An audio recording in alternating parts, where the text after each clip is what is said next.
Hey everybody, good morning. We're the pre-show of Breakfast with Champions. 3 minutes to go before we go fully live. Our live show starting up. Hope you're having a beautiful, beautiful day today. Renee, that was beautiful. Feel free to keep on if you like, but actually I may play this, Renee. Actually, you know, Renee, you're good. You can pause that real quick. I'm going to play this. I'm so glad that you're here with us. Not everyone understands why you like to wake up so early in the morning, but we do. Not everyone understands why your health is so important to you, but we do. Not everyone understands why our morning routine is your ingredient for success. We do. Not everyone understands why you want to be the best version of yourself who God created you to be. As the founder of BWC says, Glenn Lundy. But you know what? We understand you. This is Breakfast with Champions. Get to know us better at bwcdaily.com. The show's going to start soon. We're a community of working professionals, young adults, entrepreneurs, senior citizens, people who've been laid off, middle-aged dads, multimillionaires, fitness experts, realtors, busy moms, and car dealers. We are Breakfast with Champions, and we're so glad that you're here today. It's a brand new day. Go make an impact in the life of somebody else. Somebody out there needs you. And we're glad you're here. This is Breakfast with Champions. We're a community of winners. We're not perfect people, but we do want to win, and we do win. We're all about motivation. We're all about education. We're all about inspiration. And for sure, we're all about positivity. There's enough negativity in the world. That's why we've crafted this special oasis to help you live your best life or start a Hey everybody, good morning, good morning, good morning. Welcome to a brand new day. This is the Breakfast with Champions show. Here we try to do, in fact, we do one thing and one thing alone: motivation, education, inspiration to help you start your day or build your business with a high dose of positivity. In fact, Christina Howard, I'm going to change the script. If you don't mind, I'm going to bring you up right now because I'm just would like you to be here. Is that okay, Christina? Give me a thumbs up real quick. Good. Okay, here we go. Christina Howard, good morning, good morning, good morning. I know I just changed the script on you, but welcome. I just wanted you to be here with me to say good morning. How you feeling today, Christina Howard? You all right? Good morning, Ramon. I am wonderful. How are you? I'm good. You ready for a brand new show? I am ready. I'm ready. Let's go. All right. 5 a.m. to 9 a.m. Monday to Friday. We have one goal, as I said, to help people live their best life. Christina, I'm the publisher of BWCdaily.com. People can see our show schedule, our podcast articles, our host, and more at BWCdaily.com. Christina, I just want to ask you before I intro our host for the day, one question, or actually it could be three questions. All you have to do is just say yes to everything I'm saying. Are you excited about the host we have coming up today, Christina? Yes. Do you think Dr. Tanjie and TM Hyman are going to bring it? Absolutely, yes. We got the health lady in America's most loved coach. Also on the schedule today, I think I may have said it wrong. Also scheduled today, Christina, we have a Glenn Lundy, of course, who's the founder of BWC. What do you think about Marcus Black? He's coming up at the 7 a.m. hour. What do you think about Marcus Black, Christina? Oh, my God. Because you can. Marcus Black is coming up. Oh my God, he's going to be amazing. He's going to bring the fire. He's going to bring the motivation. He's going to bring all of that and more. So I'm excited that he's on the schedule today. And stay tuned, you guys. Stay tuned because Marcus Black is going to bring the heat.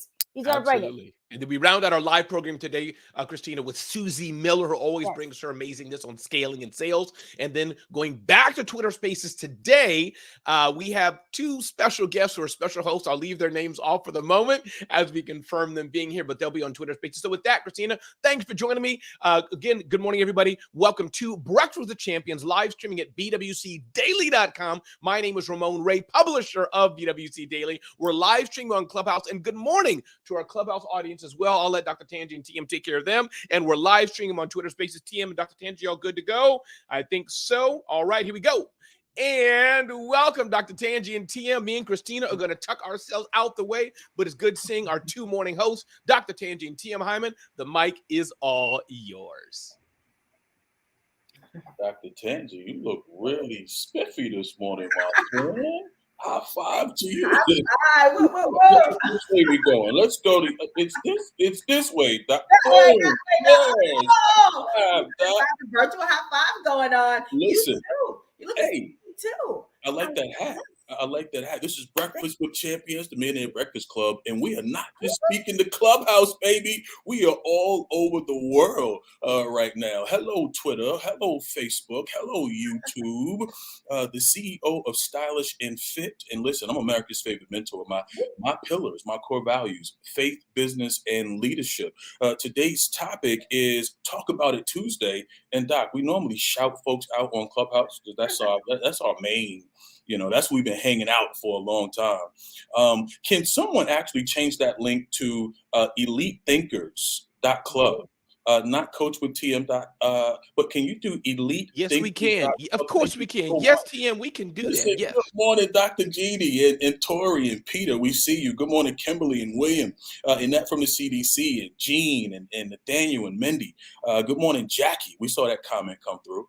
Woo. Dr. Tanjie, it's early for you out there in Chi-Town, right? Early. It's 4 a.m. in the morning. Whoa. I feel good. How you feeling over there? Hey, you look good. Listen, I look good. I feel good, or at least I feel like I look good. You definitely look good. To be this early in the morning, we changing the game right now. Stylish and Fit at 5 a.m. What the hell? That's how we do, TM. Right? Because our mind is right. Yes. We are Breakfast with Champions. Like, we are those that get up ready to rock, ready to roll, because we got to stir it in our spirit. We got that attitude, right? Absolutely. Listen, Doc, we know for a fact that you focus on mindset, I focus on mindset. Yes. But before we get into the topic today, right, let's talk a little bit about core values. I have my own personal core values, business, faith, and leadership as an individual, right? But I also share core values as a part of a community as a neuro-linguistic practitioner, right? There are 5 core values that we focus on in our community. It's whatever it takes. That's number 1, right? Fight for it, whatever it takes. Number 2, model excellence, right? Number 2, model excellence. Be at cause. And I want to come back to being at cause and what that really means. Seek to serve. That's number 4. And live big. That's number 5. Those are core values, right? So I have core values as a community, and business, faith, business, and leadership are my core values as an individual. What are your core values? Oh man, I love those core values, TM. For me, you have to understand like the core from who you are, your purpose. So I got to lead with purpose. That's one of my big core values. Definitely faith, because that anchors me, that gives me what I need. Definitely one of my core values is love and compassion, because I have an innate desire to serve humanity with love and compassion, because I want to see them elevate and rock their purpose with vitality. So vitality, I love it. That's number 3. Then another one of my core values is health and fitness and wellness, because without this body, this one vehicle, because it is our ability to have permission to operate in this earth. If you do not have a well vehicle, then you just can't move. You can't do what you need to do. So that is a major core value of mine. And then the next core value is always positivity, baby, because I have to bring it. I have to bring the positivity in every atmosphere that I enter. TM, that's my top 5. And I love that number, by the way, because that's the number of grace. 5, baby. 5, and then I love the number 7. I love the number 7. You said vitality. And vitality is the inspiration, right? It's the motivation. It's the excitement that you bring to that thing. Let's talk about being at cause. It is Talk About It Tuesday. Being at cause. It means taking ownership. It means taking ownership. And if we are going to be successful, this quarter, Q2, just started, right? And the remainder of this year, we've got to have vitality in everything that we do, right? But we've got to be at cause. That's my word. At cause. We got to take ownership. We got to be responsible for it versus being at effect. At effect is making excuses, right? Champions don't make excuses, right? Winners don't make excuses. We own it and we live it out. Doc, I want to lean we in. tell ourselves. Go for it. Right? We tell ourselves what things are going to be. Like, we don't just accept it, right? I say, you said the word excuse. I love that word, TM, No because excuses. excuse and excuse are spelled the same way, right? They spell the same way, but excuse takes your power away, and excuse inserts your power in. So when you say, excuse me, it is my time. Excuse me, I got to take care of myself today. That is the mindset of a warrior, a champion, right? Someone who's living on purpose, baby. Absolutely. Woo! Absolutely. Listen, we often hear that attitude determines our altitude, right? Our attitude determines our altitude. Wherever you are in the world, be it on Clubhouse or Twitter, whether you're on, I said Instagram. Are we streaming on Instagram? We should be. Facebook, wherever you are, YouTube. Listen, is it true or false? True or false? Does your attitude determine your altitude? True or false? We want to see some responses come through. True or false? And if you're on Clubhouse, I'll just read some of the responses out. True or false? Does your attitude determine your altitude? For me, Doc, it's absolutely true. It's been, listen, I'm a witness that your attitude determines your altitude. Samara says true. Don Sankey says true. Debbie Dowling Waba says true. Maria says absolutely. Toy Prince says true. Erica says very true. What do you think, Doc? Does your attitude determine your altitude? Oh, by far. Like, it definitely does. I mean, that's been going on since the jungle days, right? You got the lion, the king of the jungle. I mean, he may not be the biggest, but you know what? People run. I mean, the animals would run because of the attitude of a lion. Hey. You know, when you step in, that's what I'm talking about. Like, Mufasa, is that Mufasa? Is he the Yes. You know what? So it is so important, like, to understand that our attitude when we walk in a building, that scene, yes, like before we even open up our mouth, right? Like it's a aura, it's a feeling, it's a vibe, it's a smell. You know what I'm saying? People listen, positive thinking is how we think about a problem. Enthusiasm, that vitality is how we feel about the problem. When the two comes together, it determines what we do about the problem. Listen, I know that sounds cool. It's not me though. That's a Norman Vincent Peale. Right, Norman Vincent Peale. Positive thinking is how we think about a problem. Enthusiasm is how we feel, but when the two comes together, that's what we do to tackle the problem. What is the point? Our attitude determines our altitude. Listen, right now, take a moment. Whether you're on I don't know why I'm thinking about Instagram. Maybe we should do that. Whether you're on Clubhouse or Twitter, YouTube or Facebook, take a moment or two right now. Write a top 10 list. Right? So by the end of this segment, we'll come back and have people share if you want to share. Think about the top 10 things, right, that you've done in your life that makes you the most proud, right? Don't take into account what others think about it, right? This is your list. 10 things that you are most proud of, and write them down as quickly as they come to mind.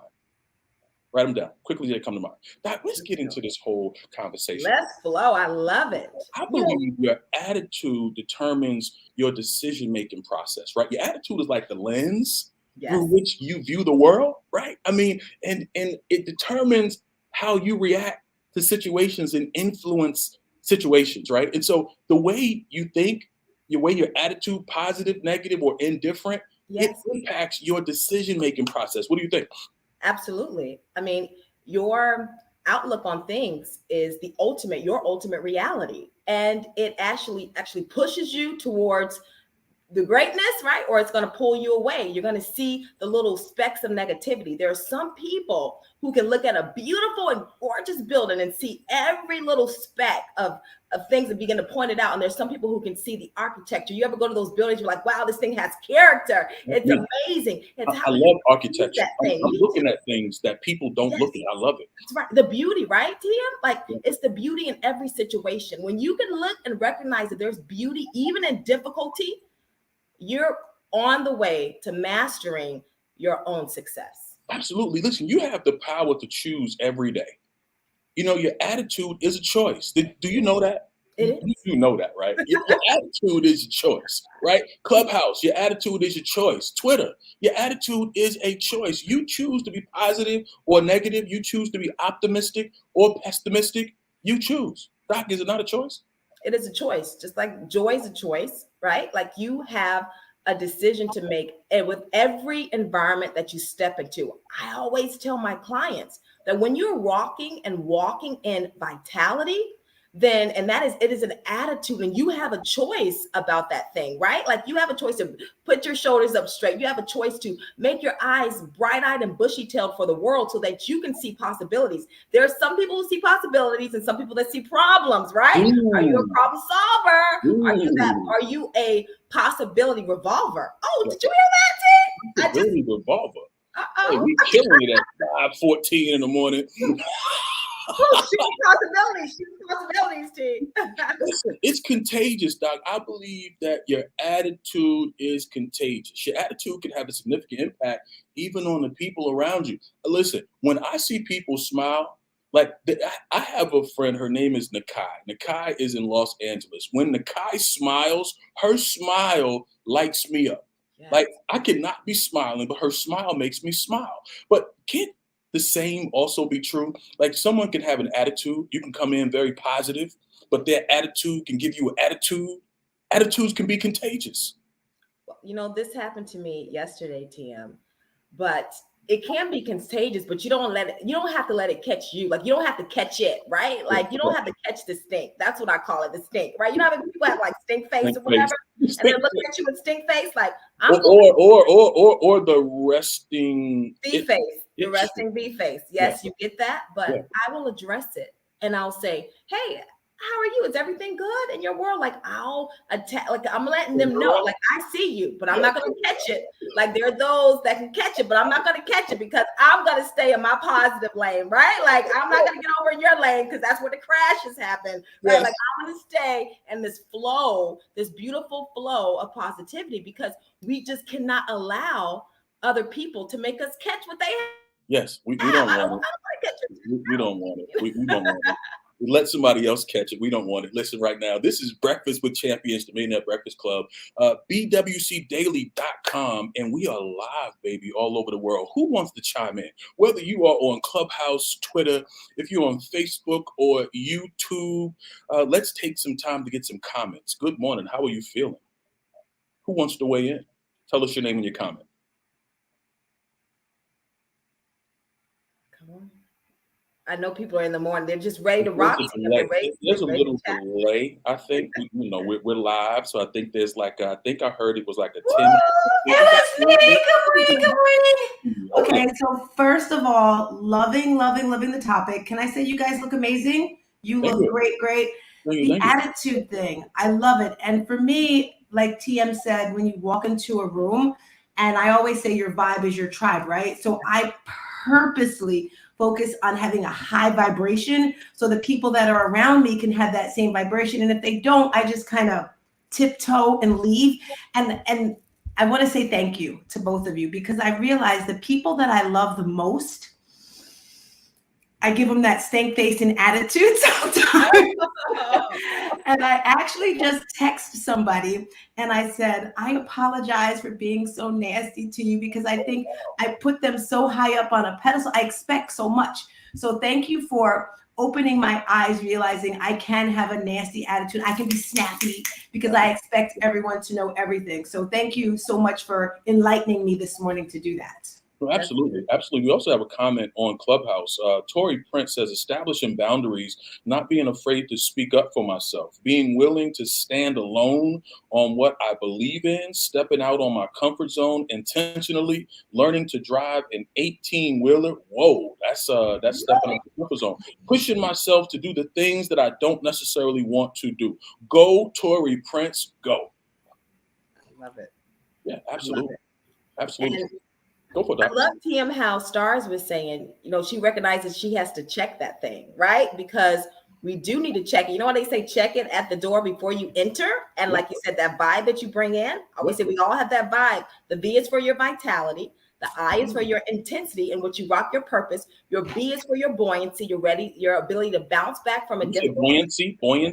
It's your buoyancy, Tim. Listen, I don't know what the hell buoyancy is. Let me tell you, it's your bounce back. It's your ability to bounce back from a difficult situation. Like when something happens in the day, like your bounce back so that you don't affect the atmosphere is important. Yes. And then your energy, what you bring into an atmosphere. That's your vibe. I always say that. But like when you check your vibe at the door before you enter, you go like, what is it? Like, what am I bringing to this room? What is going to be that vibe, right? So that you can leave it. Because when we leave an atmosphere, we either make a deposit or we make a withdrawal. Is your aroma left, TM? Like the aroma. I love it. Smell. I love it. I want to chime in, you guys. I love what Dr. Tanjie just said, and I'm loving the conversation this morning on values and attitude. Your attitude definitely, yes, affects your altitude. Your attitude affects your altitude. Yes, I love it. I always say that when I go into a room, and I think Starcina said it, you either affect that room or that room is going to affect you, or you're either going to affect that person or that person is going to affect you. Do not catch, I like Dr. Tanjie, what you said. Do not catch the attitude. Don't catch the attitude. You change the environment. Don't let the environment change you. So I'm loving the conversation, you guys. Keep it rolling. Let's go. I think the next thing, really, we were talking about your attitude and the impacts of your attitude. I don't think we understand how much our attitude affects our health. Right? Dr. T, tell them studies have shown that people have a positive attitude who they tend to be healthier, right? They live longer, right? A positive attitude can boost your immune system, reduce stress, and your overall well-being. Let's talk about that, Doc. You're right. I love that, TM, because we have what's called serotonin, that happy hormone. And when your attitude is right, it naturally releases these endorphins and dopamine goes, and then serotonin is all flowing in the body and makes you desire more, right? It makes everything heightened. That's right. Everything heightened, right? And so that also affects your health too, when you're flowing in love and all of that. So yes, you're absolutely right, TM.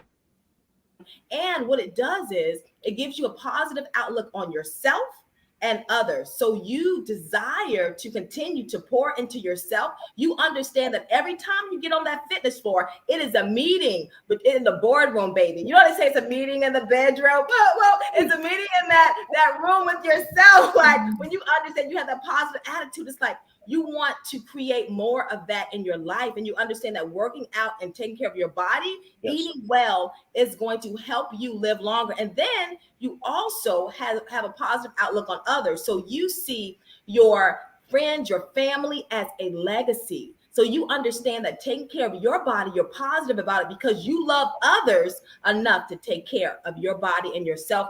That is a winning and positive attitude when it pertains to wellness. All day long. We need the winning. We need the winning. We need the positive attitude. There's not too much we can get done with negativity. First of all, I don't allow negativity in my space. I reject it. Resting itch faces and stank faces, all of that. Listen, we see you. And for me, I bypass negativity in any way, shape, or form. And so be conscious, because whether you're conscious or not, we see you, right? 5 obstacles that hinder personal growth and success. Attitude obstacles. Number 1, complaining. That's negative. Complaining is a negative attitude that focuses on the problems versus the solutions. Listen, stop it. Right? When you complain, you reinforce the negative emotion and belief, which is difficult to overcome. Stop complaining, blaming. Blaming is an attitude that shifts responsibilities. You putting your problems on somebody else. No. Own it. Be at cause. When you're complaining, listen, you're not at cause. You're at effect. When you're blaming, you're not at cause. You're at effect. When you're justification is an attitude that seeks excuses. You rationalize your negative thought patterns. Stop justifying, right? And own it. Be at cause. And then being defensive. We're talking about attitudes, right, that work against us, along with making excuses. Complaining, blaming, justifying, being defensive, and making excuses, all at effect. That's not taking ownership of the problem at hand. Your attitude determines your altitude. Doc, you want to hear from someone who has their 10 list, and then we can get into some ways to improve your attitude. Who wants to share, whether on Clubhouse or Instagram? Who has their top 10 things that they are proud of and who'd like to share? Let's go for it. Unmic and share. We'd love to hear. And if no one pops in, I'm just going to pause because we want to give them some space. Yes. Sometimes people have attitudes, and I'm not giving them any excuses. Is they're depressed about something. Yesterday, we had a guest on here. He was an athlete, and he was saying his mother passed away and how he poured into playing basketball to overcome it. And for me, I agree, when something terrible happens, tapping into exercise can make you feel so much better. I remember years ago when I first started running, I was kind of depressed at that point in my life, and my aunt said, Tina, join a running club. Runners are always happy. So like Dr. Tanjie said, it's very important to tap into what's going to fuel your body and your mind and your soul. Exercise, moving, yoga, just something. Just want to tap that in real quick. TM. Thank you so much, Stars Tina. Dr. Tanjie, looks like Shawnee Talks Lifestyle TV. Top 10, family, spiritual well-being, encouraging wife, creativity, overcomer, choose me daily. Listen, yes, choose me daily, right? Positivity, giving. I love givers. Seeing opportunity and being a good friend. Listen, that's all really good stuff. I know we have a minute left, Doc, and just a couple of things that people can do to improve their attitude. I'm going to give a couple, and then I'd like you to. The one we all know, practice gratitude, right? Make a conscious effort to focus on the good things in your life. Express gratitude for those good things that have happened in your life. And guess what? That can help to shift your mindset to a more positive attitude. And then number 2, surround yourself with positive influences. Spend time with people who celebrate you, not people who just tolerate you, right? People who inspire and motivate you, right? Those are my 2. What about you, Doc? Things we can do to improve our attitude. Yes, I would say confess the best. Watch what you say and what you speak all the time, and everything else to the left. So confess the best, and remember, negative to the left, like Beyonce, to the left, right? So that is important. And then the next thing is to stay in tune spiritually, and stay spiritually grounded. And when you're spiritually grounded, you understand that when you're in a situation that you're not supposed to be in, that it's only temporary, right? Because things are on the way on the horizon. So that's my top 2. Attitude matters. Rock every environment that you enter with vitality. Back to you, TM. Yeah, listen, I love making time for self. Practicing self-care is extremely important, right? Surrounding yourself with positive people. We are starting a group coaching session at the end of the month because, listen, there's power in team. And so I think I have asked that I want to say that the elitethinkers.club link is available right now. If you'd like to join the group coaching session to reinforce teamwork, right? To get that attitude up, to reframe those negative thoughts. Listen, there's power in team. Reframing negative thoughts is not as easy, right, as it seems, but it starts with surrounding yourself with positive people, right? And thinking, yes, I can. Yes, I can. You have to develop a growth mindset. Who wants to weigh in? There's 4 minutes before Glenn comes up. Christina, I know you are ready to transition us, but thank you. This has been great. Doc, amazing. It's been amazing. I'm really low proud you down here, bro. And TM, somebody from Clubhouse. I think we got an audio person. I can't hear the voice. Go ahead, TM. Hey, it's Patty.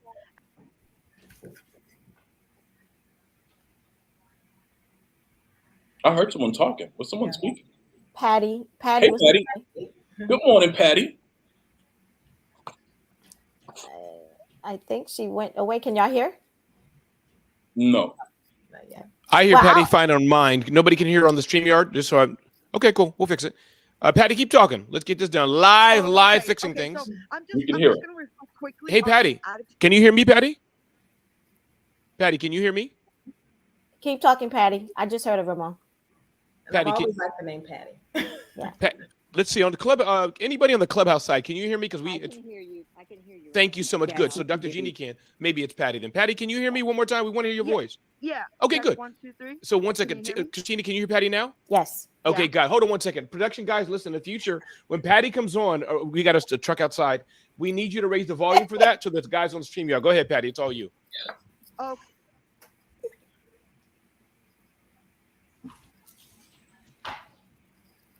I think she was coming in through Ramon, maybe. Maybe. Yeah. And I think of radio stations like what station are you tuning into and what station are you at, or what station are you sending out to the world, and just think of it as a radio station. It's so easy to change that channel. Thanks for letting me tune in, and kudos to you guys. I love that. Patty, we love it. As a DJ, I love the idea of turning the channel. Yes. What's your song, right? What song are you entering the room on? I love it. What's your attitude song?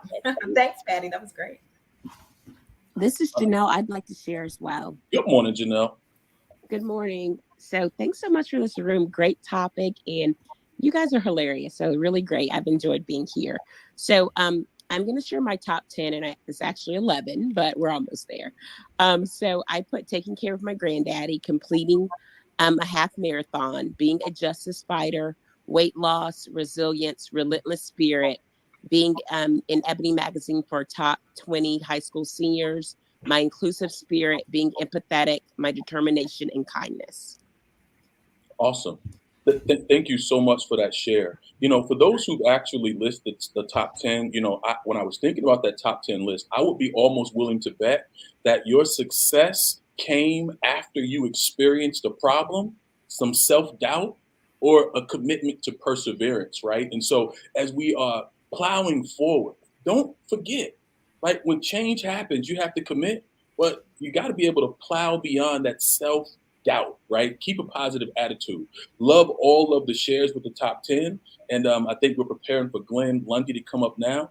But listen, your attitude determines your altitude. Let's fly high, my friends. Let's get it done. Yes. Let's fly high. Let's get it done.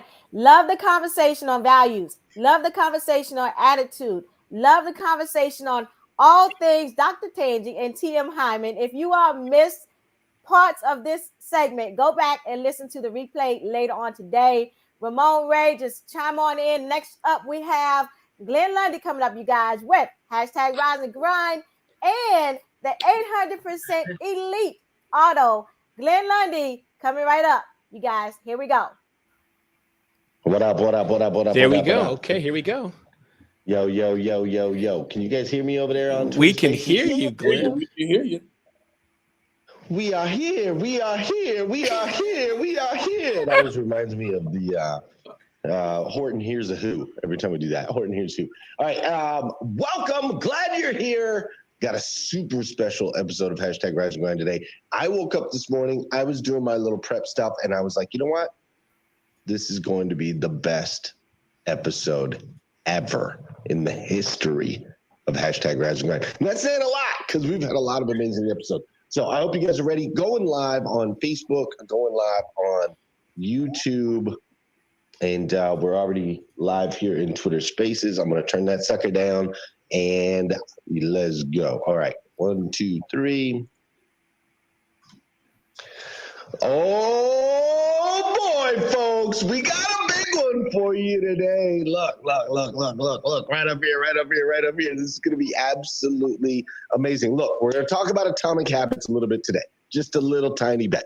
I'm going to introduce you to an incredible human. I mean, absolutely 1 in a trillion. You've never met anybody like her in your entire life. We're going to do that today. We're also going to uncover a few things. We're going to flip over a couple stones, as they say, right? We're going to flip over. Amazing. Look, we're going to talk about atomic habits a little bit today. Just a little tiny bit. Right. I'm going to introduce you to an English, as they say, right? We're going to flip over, flip the rocks, whatever it is. We're going to be doing that with you right here this morning. So it's going to be incredibly impactful. So I'm going to go ahead and do this right now. I'm going to go ahead and get this out of the way. I'm going to say, I need you to share this sucker out. I need you to tag all your friends. If you've watched any of my shows ever before, any of them, and you were like, that was an okay show, or that was a pretty good show, just so you know, all those shows are nothing in comparison to what we're about to bring you today. It is going to be absolutely fire. So I'm glad you're here with me this morning. It's time to rise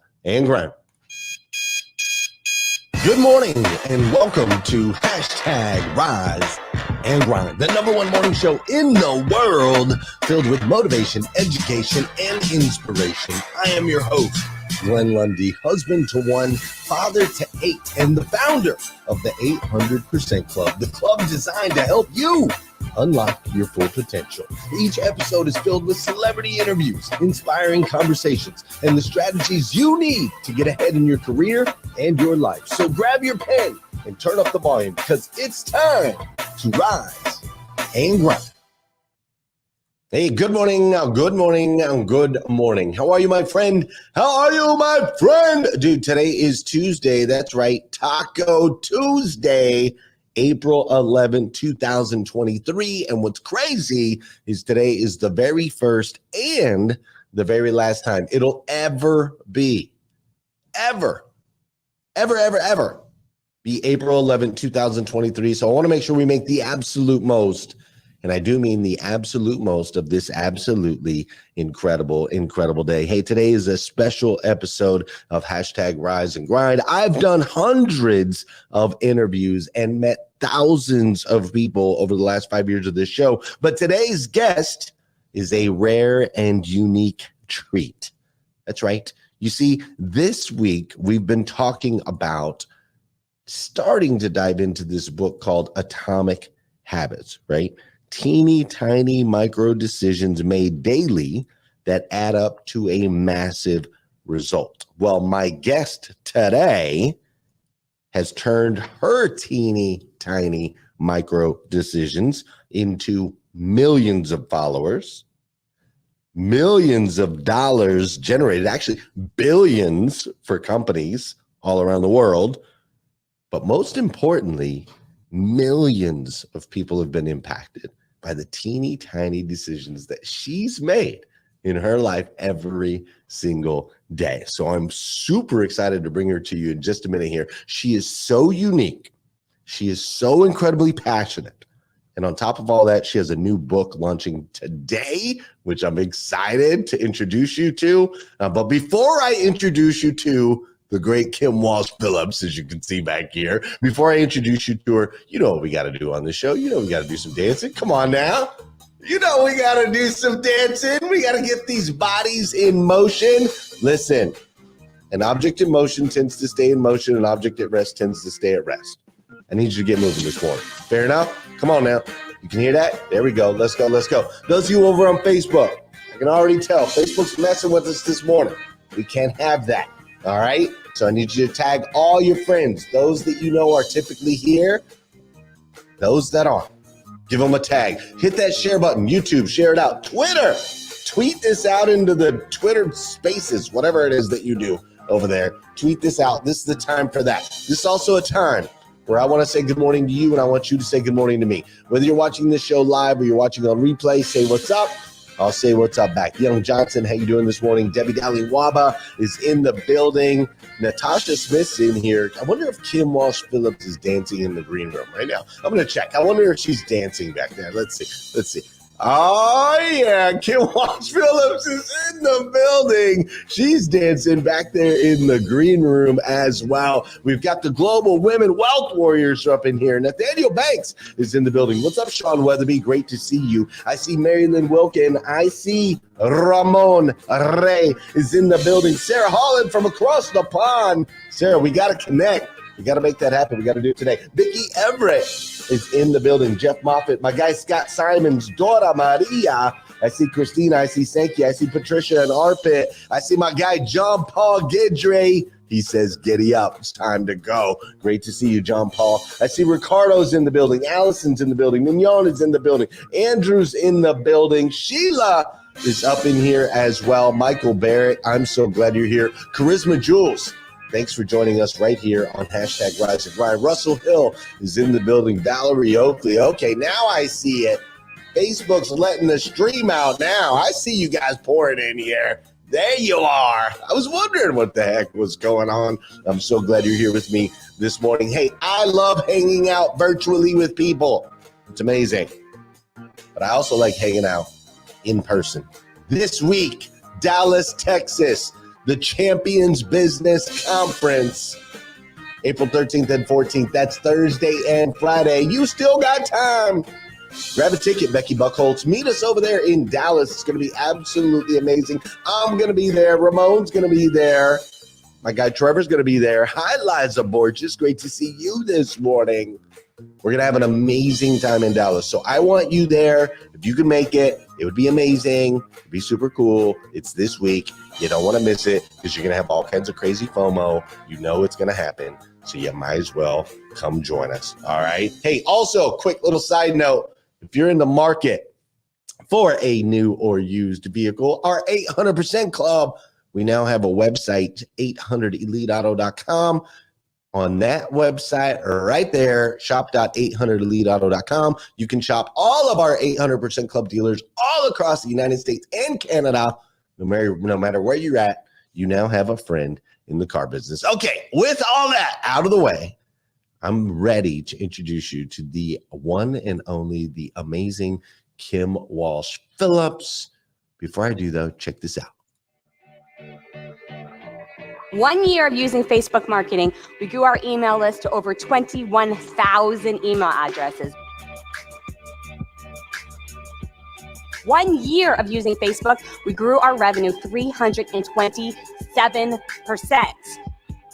Kim is a direct response social media expert, and she just co-authored a book with Dan Kennedy, and it's called The No BS Guide to Direct Response Social Media Marketing.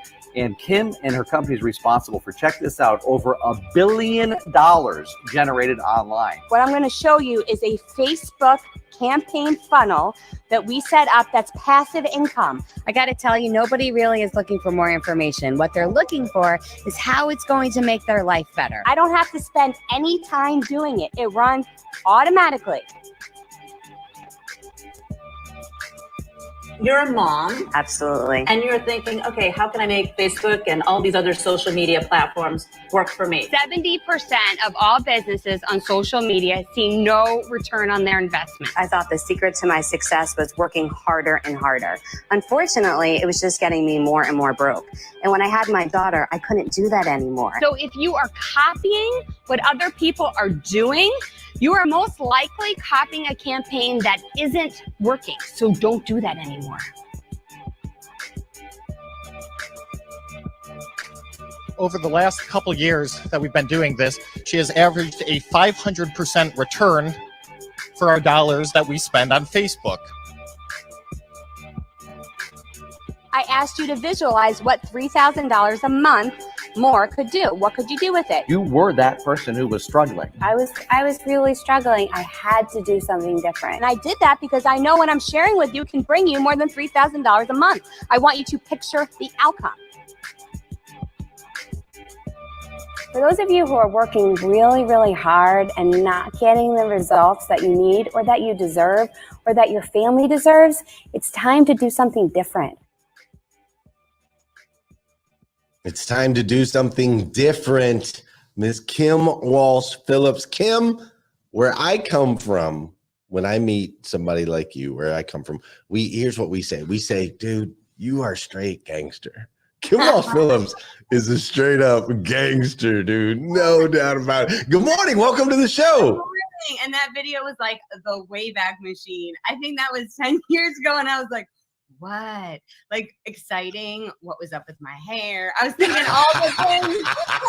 I told that company that was at the end. I'm like, wow, that was interesting. It was good. It was a good flashback today. I like going back in the archives every once in a while, because when we go back in the archives, then we can see that, like, you've been putting in the work.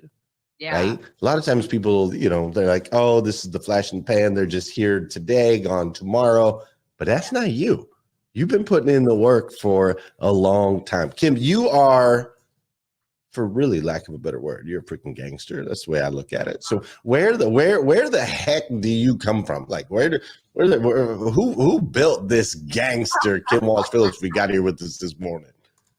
I mean, Glenn, you and I have very similar backgrounds. I'm sure a lot of people on here, there were influences in my life that drove me to work hard and achieve more, because good things happen when I did and bad things happen when I didn't. And so I'm grateful for all of that.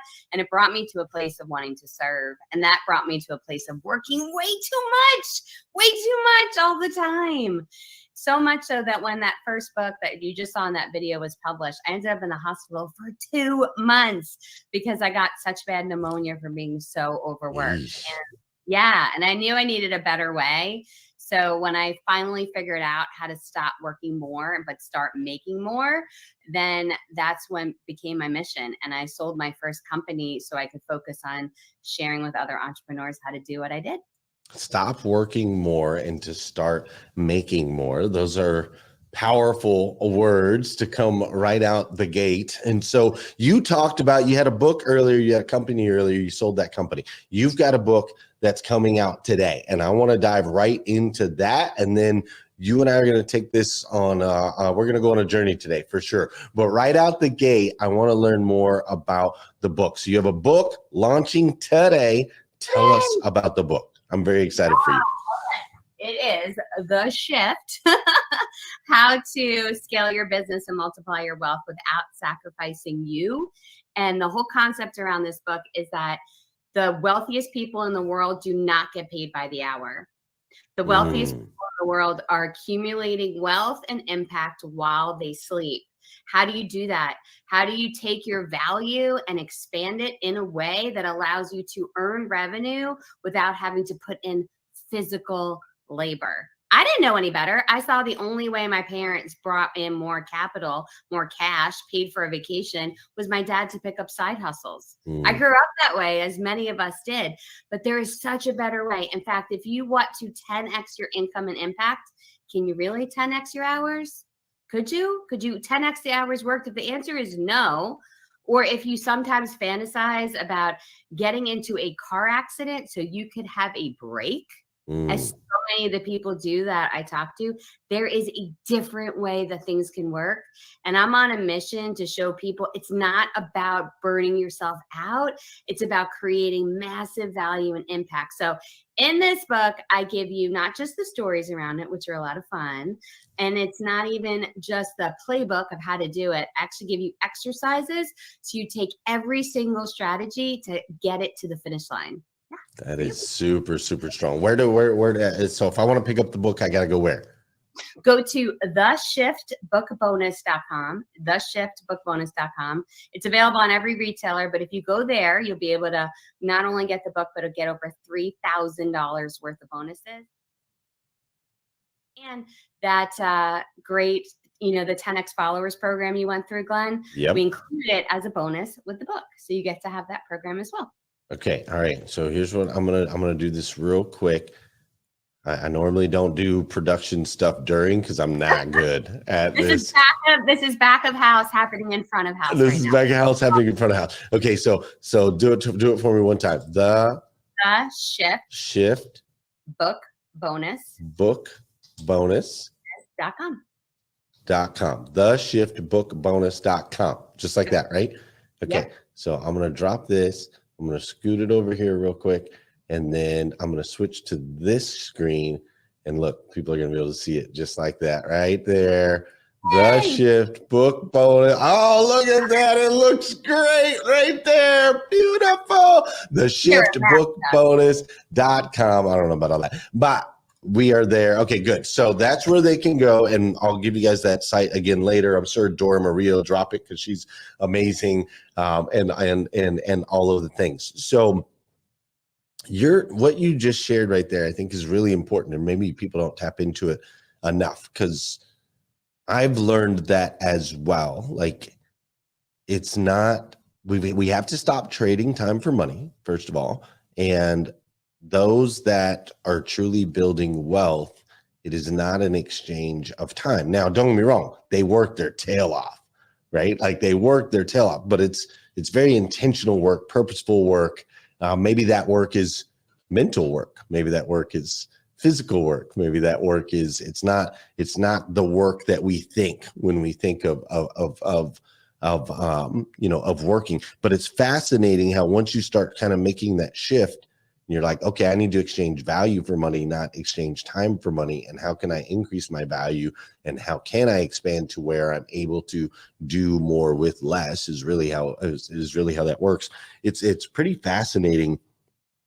So tell me this, Kim, why this book?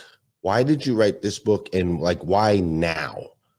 because you've known these things for a while. You've been exploring these things, experiencing these things. You've built wealth, you've built influence, you've built all of those things. So why this book? And I think even more importantly, why now in 2023? Why are you launching this particular book? When I first went through my own shift from working all the time to figuring out how I was going to leverage my value, I literally heard a God whisper that this is the story you will tell. So it was over a decade I knew this would be, and I was just waiting. I'm patiently waiting. And it was truly through the pandemic, because never was there a time where people were struggling. They were used to relying upon going out and going to a networking event and getting a new client, or relying upon word of mouth and referrals. And they couldn't do that anymore. And they also discovered they actually wanted to spend more time with their family. And they came out of that period of time like, I liked that life. They liked being home for dinner.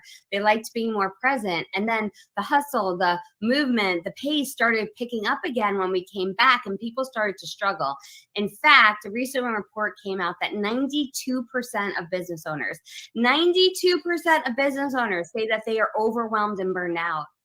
So there has never been a better time. I believe this book is the answer to not only stop the burnout, but bring families back together, give people a space that they can take care of their health, that they can take care of their goals, connect with their spirituality. There is a way to have all of those elements, to have a lifestyle business and an empire business at the same time. So yeah, this is now the time for this book. You are so speaking my language. You can't have it all, folks. I know you've been told you have to sacrifice one to get the other, but that's absolutely not the truth. And I'm with you. I think that this season has opened some eyes. Like this COVID thing was kind of crazy, right? Mm-hmm. Yeah, Like people connected and explored and said, if everything looked differently, what would I want? What would I want? And that's like the greatest question. If we gave ourselves permission to dream, not about how do I don't want you to even think, how do I make what I have better? Let's get out of that space. Let's get out of the how do I make what I have better. Let's get into a space of, if I could create my life to look like anything I wanted, what would that be? What would that be? So when we start from that space, we can then work backwards to say, okay, and what do I do next in order to make that happen? So let's I want everybody to do that right now. Okay. So those of you that are on Facebook, those of you YouTube, Twitter, you can drop it into a tweet. I believe I'm still learning that platform over there, Kim. It's different. But I want you to ask yourself that question, right? So if I could do anything, be anything, what would I want to do? And I think you're right, Kim, that something about this whole pandemic thing caused us all to really start to ask, like, am I doing well? For me personally, here's how it was for me. For me, it started with, am what I'm doing like sustainable? Like, is my family out of danger? If the world goes to, is my family okay? Like, that was the first thought, right? And that made me start thinking, okay, well, how much wealth do you actually have to for your family to ultimately be safe? And then the second question is, are all of the things that I'm doing really putting my family on a trajectory to have what it is that we want in life? So my guess is that other people experience that too, which is what you're sharing, right? And this book now taps into how they can make that shift from what they are doing or maybe have always been doing to what's possible, right? Nathaniel Banks says, I'm so glad to have finally got my social media Facebook platform back. I missed connecting with you all. Oh, that was a different thing. Tarika says, I want to retire now. She says, I would want to sing, but lessons would be helpful. Go sing, girl. Yeah. Go sing. It's 2023. Like, the lessons are everywhere. You could learn from someone in Singapore how to sing, right, Kim? One of my coaching clients, you can look her up right now. Her name is Vonzell Solomon. She's from American Idol season 4. American Idol season 4. She was one of the finalists, and she teaches voice lessons online. Find her right now and go sign up. There it is. Beautiful, right? There it is. Beautiful. So I love the question. I love the book. We this week have been talking a little bit about atomic habits. And I know you and I talked last week about this a little bit. So share with these folks, how does that fit in to what you're doing with your book, the awakening that you're helping people have? How do these tiny little micro decisions feed into that? And I think really what you just shared with Tarika might be a part of that. But talk to me about how that fits. I love Atomic Habits, and it was one of my cornerstone books that I read while I was going through my own shift. Because the idea behind a shift is that we are slightly moving, right? We don't try to go from here to a complete 180 because that's not sustainable. And he talks about these micro habits that we connect with something we're already doing. One of the James Clear thoughts that I love is called an anchoring. We anchor a new behavior to a behavior we already have. So for example, let's say you're like, okay, I love this idea, and I know that one of the things I need to do is to grow an email list, right? Whether it's for your nonprofit, your company, or someone you work for. You want to start to grow your email list. You're like, but I don't know how. Maybe you decide you're going to start to connect with 5 people a day on LinkedIn. Just 5. You're going to start to grow your network by connecting with people on LinkedIn. Well, how do you get that habit to stick? How do you become somebody who connects with people on LinkedIn? You put that behavior right before a behavior you're already doing. So let's say every morning when you open up your laptop, you check your email. You start a new habit that right before you check your email, you connect with 5 people on LinkedIn. You put that behavior, you anchor it right before another behavior you have. Or let's say you want to start getting more steps in your day, which was one of my goals. I now do 20,000 steps a day. You know how I start? I park the farthest spot away in the parking lot. That's it. That was a habit I could put in easily. I didn't have to put working out in ahead of time.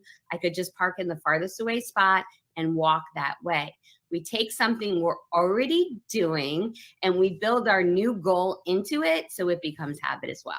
Yeah, I love that, right? Habit stacking. And then you just start layering those things on top of each other. I do with our kids, right? We brush teeth right before we go to bed. So how do I get my kids to brush their teeth every night? Well, we do it right before they go to bed. So they know, right? And how do I get my kids to go to bed? Most of them, we do play some whack-a-mole at my house every night. It's like bopping different kids that are coming out of their rooms.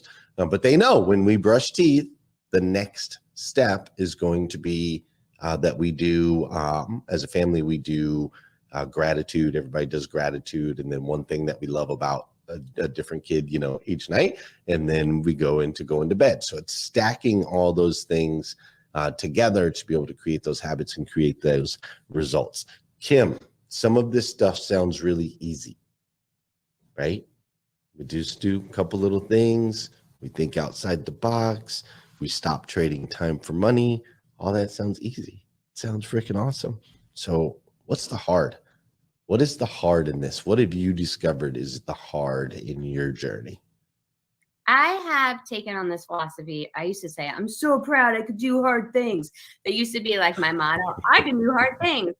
And then one day it hit me. I'm like, that thought is not serving me well because thinking of everything is hard feels so heavy, right? What if instead I'm someone who creates the identity of I make going after my goals easy?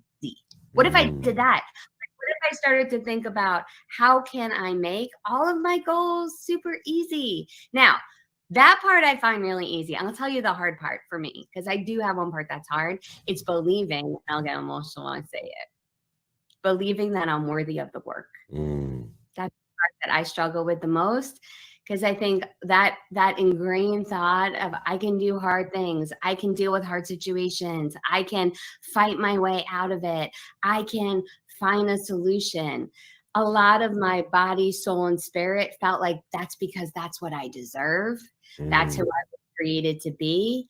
And so the identity part that I'm working on right now is that what if I am someone who actually deserves joy? What if I'm someone who deserves calm and peace, and I wasn't actually created to be in chaos and fighting?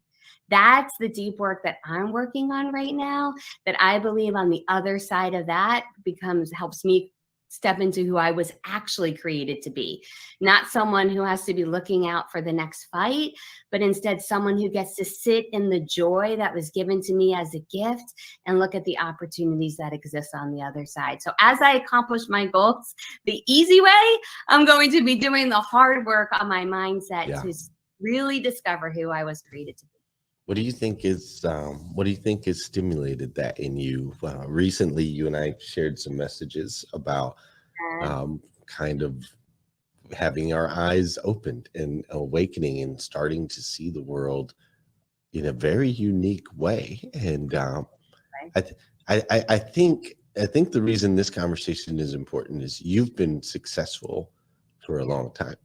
And I've had a lot of success for, quite a while, over 15 years now. But yet we're still turning pages and like discovering like brand new crap, right? And so talk to me about that. This is the thing. So y'all, I did not think I was going to get like my Oprah moment with you, Glenn. But it was about a month ago. I think the timeline has become so weird. It's just weird. And Glenn shared a story of his childhood and his childhood of a dad who used a very strong form of punishment. And in that, and I had to go on right after him too. And in that conversation, it unlocked a lot of childhood trauma that I had really suppressed. It also unlocked a lot of present day stuff that I was going through. And it's weird, y'all. When that happens, it's like this darkness goes away and a light shines and you start to look at your whole life differently. And I want you to imagine that happening while you're in a book launch called This. So it's like a very public, I call this my awakening, a very public awakening while I'm literally going about in a book with that same topic.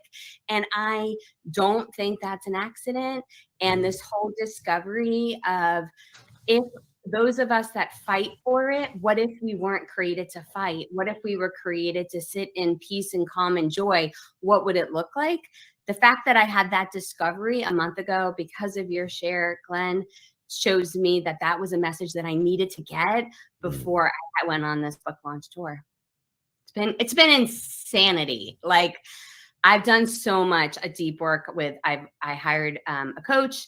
I already had a life coach I've been meeting with. I'm doing all the work that I need to do to get to the other side of this.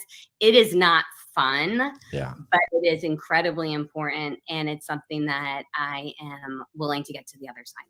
So the biggest lie, what is the biggest lie that you've discovered you've been telling yourself this whole time? That I deserve to be treated poorly because I can handle it. Yeah. Wow. Something tells me you're not alone in that. Yeah. And I don't, and neither do you. We don't deserve to be treated poorly. We don't deserve to be that. Like, what I've uncovered is that kids of trauma tend to be full of grace for others because we believe that we can have that grace, because we can do that for that other person because they need it in that moment. And that's not actually what God called us to do. He called us to love a lot of people, but we don't need to be the person who is the target of that other person. We don't need to give them an outlet to feel better by being mean to us. And we're not required to carry other people's burdens, right? Like, I'm with you on that. Like, just started to realize, like, wait a minute, like, it doesn't have to be so dang hard, and it doesn't, like, that like everyone says, well, life's a roller coaster and it's ups and downs, and You have to go through, the crap and even Les Brown, the great Les Brown, who I love and adore. He's one of my favorite humans on the planet. But even Les Brown, he says, you're either in a problem, headed to a problem, or coming out of a problem, right? Like, and that's how he describes life. And for 45 years, I would align with that and agree with that. But most recently, I'm like, that's bull. That's crap. It doesn't have to be that way, right? It doesn't have to be that way. And I mean, here's the thing. A lot of my conversations has been with my pastor, and he like unlocked something for me. He said, why do you think why do you think we feel contentment when we're happy? Why do you feel fulfilled when you're happy? God gave us that on purpose because we are meant to seek that feeling. That is a good feeling. That is not a bad feeling. So if we feel that feeling is bad, there's probably a reason why. And we get to look at that, figure out, is that a feeling I want to keep? Yeah. Like, where do I want to go with that? Yeah. Pretty amazing. What do you think, Kim, in your experience? You've met a lot of people, you've been in a lot of places, you've done a lot of things. What do you think? What do you think like stops people from having that breakthrough moment, right? Like, not just that you've experienced breakthroughs in your life. This is a new one. This is another level, right? And I get that because you and I are like running the same gauntlet here. What would you say from your conversations and from those, because you're impacting millions of people around the world? What would you say is the major thing that keeps most people from having that awareness or that breakthrough moment? They worry about what other people are going to think about them. They are known as a certain person. They have a certain identity. People are comfortable with that identity. And the number one thing they think about is, what will people think of them if that identity shifts? Will they still be loved? Will they still be cared for? Will they still be acknowledged? Will they still have their place in community? And it's really uncovering that belief that they are worthy of stepping into the person that they were created to be. None of that thought process is easy. So y'all, every one of you who loves helping people break through that head trash, I got to tell you, you can't make that your beginning message, because most people aren't in a space of being willing to go like super deep and unlock all the things. Yeah. But we all need to. So we have to, like what Glenn does, what I do, what we seek is to help people solve a problem that they have right now, whatever that problem is right now, so that we can do that hard work with them later, because every single one of us has a thing. Everybody has a messy past. And when we can start to dive into that, we can actually step into that next phase that we were always created for. That is so valuable. I hope you guys are taking notes at home on what Kim just shared right there. That's so in my automotive with 800% Club, my dealers come to me and they're like, I don't have enough leads. I'm not selling enough cars. I'm not making enough money. I don't know how to do social media. They come to all these things and I'm like, great, I can help. Come on, let me show you. And then we get them in and we do all the talk, all the car stuff, and we talk, and I go over their websites and we show them this thing that we can do on social, and we get them a result, we get them a win. And as soon as we get them a win, then it's like, okay, so the real thing we need to work on is you've got some leadership issues that we need to fix. You've got some culture issues that we need to fix, right? But nobody wants to hear that crap up front. They want to know that I'm going to get them some more leads and I'm going to sell them some more cars. And we have to build those relationships. So I love that you shared that, because you can't until trust is built, right? Really, you have to build the trust, and you build the trust through providing a service that gets them a solution for what they think they need and want. Yeah. And then we can start going and pulling back the layers. It's like Shrek, right? It's like, he's like, I've got a lot of layers, right? That onion's got a lot of layers that we have to peel. I love that you're doing this work. I love that you took time out of all of the things that you could be doing. You took time to write a book. and to write a book that's going to help people shift and really to change their identity to be able to get a different result. And so I am grateful for you for doing the work, for doing the hard, and for reminding us all that it doesn't have to be work and it doesn't have to be hard. It's supposed to be purposeful and joyful. And when we step into that space, that's when we start to make an impact on millions and millions of people all around the world, just like you're doing. So Kim, we're going to probably head over to Twitter, and something tells me you and I will keep talking over there if anybody wants to come join us. I want everyone to go grab Kim's book. Do it now. The shiftbookbonus.com, the shiftbookbonus.com. Go grab a copy. Go grab 10 copies. Go grab 50 copies. Go grab copies. I'm going to order 50 copies and I'm going to distribute them to some of my clients. That's what I'm going to do this morning. So go grab one for yourself, one for a friend, one for a family member, one for someone that you love and want to be able to make a positive impact in their life. Everybody grab copies. If you own businesses, get them for your employees. The teams that read together tend to win together. I'm just saying. Well, and a quick side note, that's all amazing. I actually have bonuses for everyone who does that, because if you do a book club with your group or buy in bulk, you'll find the Shift Book and the shiftbookbonus.com. There's bonuses for you if you do buy a bunch of books, and I'll show up for you in your group. So check that one out too. Glenn, this was amazing. I did not know we were going to go so deep. Thank you for launching my book launch day into an emotional puddle. Super great. I so appreciate you, and I absolutely adore the work that you do, and I'm so grateful you're in my life. Thank you for having me on today. Well, thank you. And before we head over to Twitter, first, I want to tell you that I love you. I do. I absolutely stinking love you. So thank you for sharing this space with me. And I'm going to put you up on top of a mountain real quick. Okay. All right.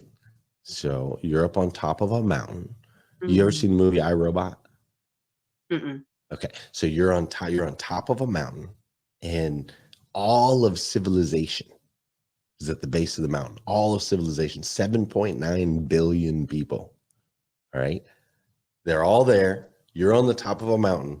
Somebody walks over to you, hands you a microphone, and says, Kim Walsh-Phillips, you have 2 minutes to give them something that they can take away. Practical application, some information that they can take with them from this moment.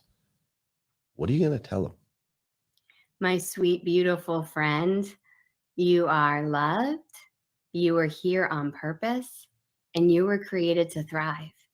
And if what you're currently experiencing doesn't feel like thriving, I want you to think of one person in your life who has a life that you'd be willing to trade places with, and ask that person, what is one thing that they do that you can start doing today to give yourself a life of beautiful joy, peace, and calm, so you can have the life that you were always created for.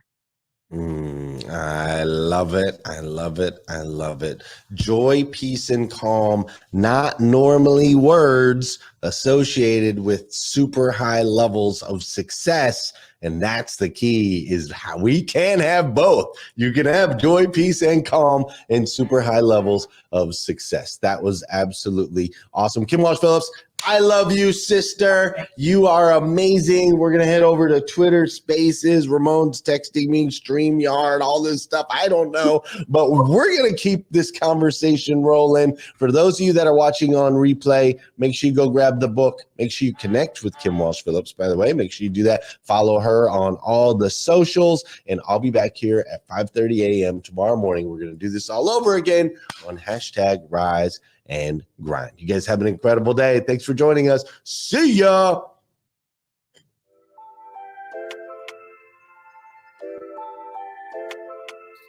Wake up, wake up, wake up. Stay woke, stay woke, stay woke. #Rise and Grind. #Rise and Grind.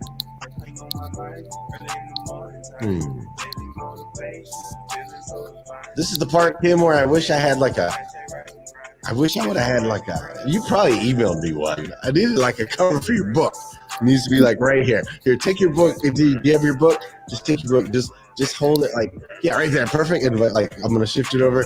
There it is, right there, perfect. And this will be like the little out right here. It's just you. See, and everybody can hear me talking about this, by the way, as we're doing this. So they can hear, they can see. There it is, the shift. Make sure you guys go get it.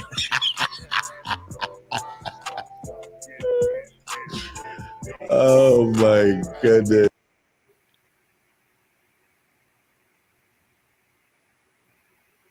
All right. I love it. KWP book, The Shift.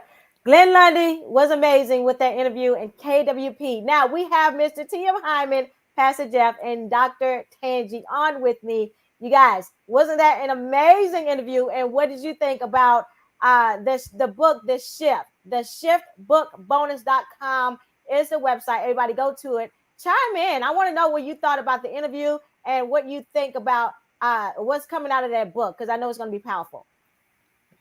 I know I've loved, Christina, how this little statement I've always said, like shift happens. We've all said it, right? We believe that. And I'm interested to see her perspective, because Kim Walsh-Phillips always gives so many great nuggets. So to hear her perspective on that, and like she said while closing, remember that you are loved, that you are on purpose. So there's always a default system, right, to something that happens. There's always that God is going to trigger and get things going again and get you back where you need to be. So shift happens, but you don't lose your stance, and you have to know that things are going to operate as it's according to be. So I am excited about this book, Christina. It's going to be juicy. We need to have a book club about it. Yes, I agree, Dr. Tanjie. Shift happens. Things are not always going to go the way that we plan it, right? It's all in God's hands pretty much. And so shift happens. Roll with the flow, roll with it, okay? And just pick it up and keep going. Shift happens, right? I love it. What about you, TM Hyman and Pastor Jeff? What y'all think about that conversation this morning? All right. Well, you know what? I'll chime in, Sister Christina, if you give. You know, can you hear me? I can hear you loud and clear. Yeah, we can hear you, Right. Pastor Jeff. Well, yeah, I was yielding to Mr. TM Hyman, America's favorite mentor. But as I listened to it, I had a flashback myself, going back to my childhood, and what Kim shared is, made me think about those who grow up with trauma and who are hurt will often become preachers and doctors and nurses and coaches and counselors, because we want to prevent the world from going through the same thing that we went through. But what she said was so key, is that we don't deserve to be hurt. We don't deserve to be stepped on. We don't deserve for you to dump on us. And we have to shift.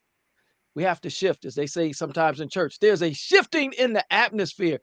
Stop trying to heal everybody else. As they say, there's a cliche that I've changed up, and that is, hurt people until hurt people are healed. And when hurt people are healed people help hurt people while also helping themselves. All right, I'll pass it over to TM Hyman, America's favorite mentor. All Good right. morning, everyone. I just want to say congratulations to my Kim. Kim, I was 24 hours early, baby. I was saying congratulations yesterday morning. Listen, all my days run together, but just listen. Every time you speak, so authentic, right? I've gotten my 3 books. I can't wait to receive them. I'm going to certainly purchase more, right? But you helped me. I was following you way before Clubhouse. You helped me to build my Facebook pages like 10 years ago. It was crazy, like almost 10 years ago, right? And so just the value. But I'll tell you, one of the most authentic conversations we just heard with you and Glenn, talking about just joy, right? Joy and calm. Something that we don't, it's the complete opposite in the business world. What is calm? what is calm, Kim, when in the business world? And so I honor you, right? And just appreciate you so much and the value that you bring. And so pick up the book, The Shift. You see the website, click the link. Let's get this, let's blow this thing out of the water on Amazon today, my friends. Oh, I love it. Gosh, y'all, that's so kind of you. Thank you so much. Yes, yes, Thank you yes. so much. Thank you. Yes. Thank you so much for chiming in, TM, Pastor Jeff, and Dr. Tanjie. We appreciate you so much. Now, Kim Walsh-Phillips, like TM said, that was an amazing interview. The book, The Shift, bookbonus.com. You guys go there, get your copies, not only one, but get copies of the book. Kim Walsh-Phillips, how are you feeling right now? How are you feeling? I mean, like an emotional puddle. That's how I feel right now. And Christina and Kim, just so you know, Glenn is now in audio on Twitter Spaces, so now you can hear him because I'm here. So feel free, just so you know, Glenn's on audio. Continue on, Christina. You're doing great. Kim, go ahead. Go ahead, Kim. If you want to chime in any more about the book, about how you're feeling, what are you going to do next? Like, is there going to be a tour planned? What's going on, Kim? Yeah, well, I mean, I'm going to a very important event in Dallas where I'm speaking this week. That's right. So yeah, I'm in Dallas this week. I'm in Atlanta today. I'm in Dallas this week. Next week, I'm in New York City. So, and then I head to South Florida after that. And then my publisher confirmed too, I'll be doing a book signing at a dream come true spot, which is Barnes and Noble in Times Square, New York City, which that is so crazy as the girl who grew up on the island, dreaming in Central Square Park that someday I would do something in that beautiful city. So yeah, I'm very, very excited and grateful and feel all the feels and all the imposter syndrome and all of the emotional rectitude that all humans do when we do big, scary things. And so that's what today feels like to me. But I am such a blessed human that I am surrounded by so many beautiful souls who are praying for me and rooting for me and cheering me on. And I am so grateful for the Breakfast with Champions community because of the beautiful, not just grace you've given me through the years, but also support and love. And I think of this book as to all of you. It was written for you. And I feel like you were all part of it and that you inspired this creation of this work. And this is my life's purpose. And I am scared and grateful that I get to share it with you today. I love it. I love it. You know what? If you aren't scared, then something has to be wrong with you. Okay. Right. you aren't, look, something has to be wrong. It has to be wrong if you aren't afraid. So one thing that there were a few nuggets that I actually pointed out. And then I want to ask the audience if they have any questions they want to ask you. But one thing that you said, I think in the beginning, because there's so many people out there that are just kind of stuck and are saying, I don't know where to find people. I don't know where to find leads. But one thing that you said, an easy way to start is to get 5 leads per day. And one of my mentors told me that a long time ago. And one thing that they say is every single day, 5 to 7 leads a day, go to social media. You said LinkedIn, but there's also Facebook. There's also Instagram. There's also Twitter. There's all these social media platforms that we have where we can go into and get leads. All the groups out of this world. And so I want you to elaborate on that just a little bit more for those that are still feeling like, oh, I don't know where to start. I don't know how to do it. Can you elaborate more on that piece just a little bit? Yeah, if you get 3 to 4 leads a day, you're doing 100 leads a month. 100 leads a month is 1,200 new people on an email list in a year. You do a webinar to 1,200 people, right? You're going to get 240 of them to show up to that webinar. Then 10% of them will buy from you. That's 24 sales. 24 sales at $1,000 a piece. That's $24,000 in revenue you just created. 1/3 of those individuals will do something else with you after that first opportunity. So let's say you then sell a group coaching program for $10,000. If 1/3 of my 24 do it, we're going to have 8 people who spend $10,000 with us each. That's $80,000. 80,000 plus 24,000 is $104,000 in revenue from 3 to 4 leads a day. There is no reason not to multiply your impact. You cannot meet 1,200 people one-on-one by going to networking events. You need to leverage the power of marketing. It doesn't need to cost you anything. You simply start by going after 3 to 4 new leads a day. I love that. I love that. And I want to get TM's input in a minute because I know he's itching to say something. Kim Walsh Phillips, you are definitely a numbers person. 240 people, you guys. 10% of them will take advantage, right? You know your numbers. Everybody, every business person should know their numbers. So, Tim, what did you think? What did you think about what she just said? I know hey, Tim, before you answer Christina's question, I just want to remind our Clubhouse and Twitter audiences. Christina did say it. I want to underline it. Clubhouse and Twitter Spaces. Twitter Spaces. We want to hear from you. Glenn Lundy, I think, is in the house as well. So feel free. Just jump on in. Say your name loud and clear. Get close to the mic like this. Eat the mic so we can hear you. But TM, answer the question. Exactly. Like Kim just did. But again, feel free. We want to have you jump in. TM, back to you, Christina. Listen, I've been following this lady for so long, right? Because she just keeps it simple. I always promote know your numbers, right? Not just your bank account numbers and your targets and your KPIs, but your health numbers as well, right? Knowing the numbers are important. But when she breaks down the math, listen, it's not magic. It's her quote. She tells us it's not magic. It is math. When you do the numbers, right, you realize you just got to start somewhere. 3 to 4 a day. That's just starting somewhere, right, Kim? The Shift by the book. She says leverage marketing by the book. Yes, The Shift by the book, you guys. Leverage it. Okay, I want to remind everybody, thank you so much, TM, for chiming in, and Dr. Tanjie and Pastor Jeff. Thank you all so much for being here. I want to remind the Twitter audience, the Clubhouse audience, chime in. Do you have a question for Kim Walsh Phillips? Do you have a question for anybody on the stage? But we want to gear your questions to Ms. Kim right here towards the book and the interview. So if you have a question, come on in. If you're afraid to come on in, put your questions in the chat and we'll pull it from there. We want to hear from you. In the meantime, let's keep chatting about the book. Well, go ahead. Yeah, I think Glenn was trying to chime in. Glenn, are you still here? Yeah, I'm here. Yay, Glenn, go ahead.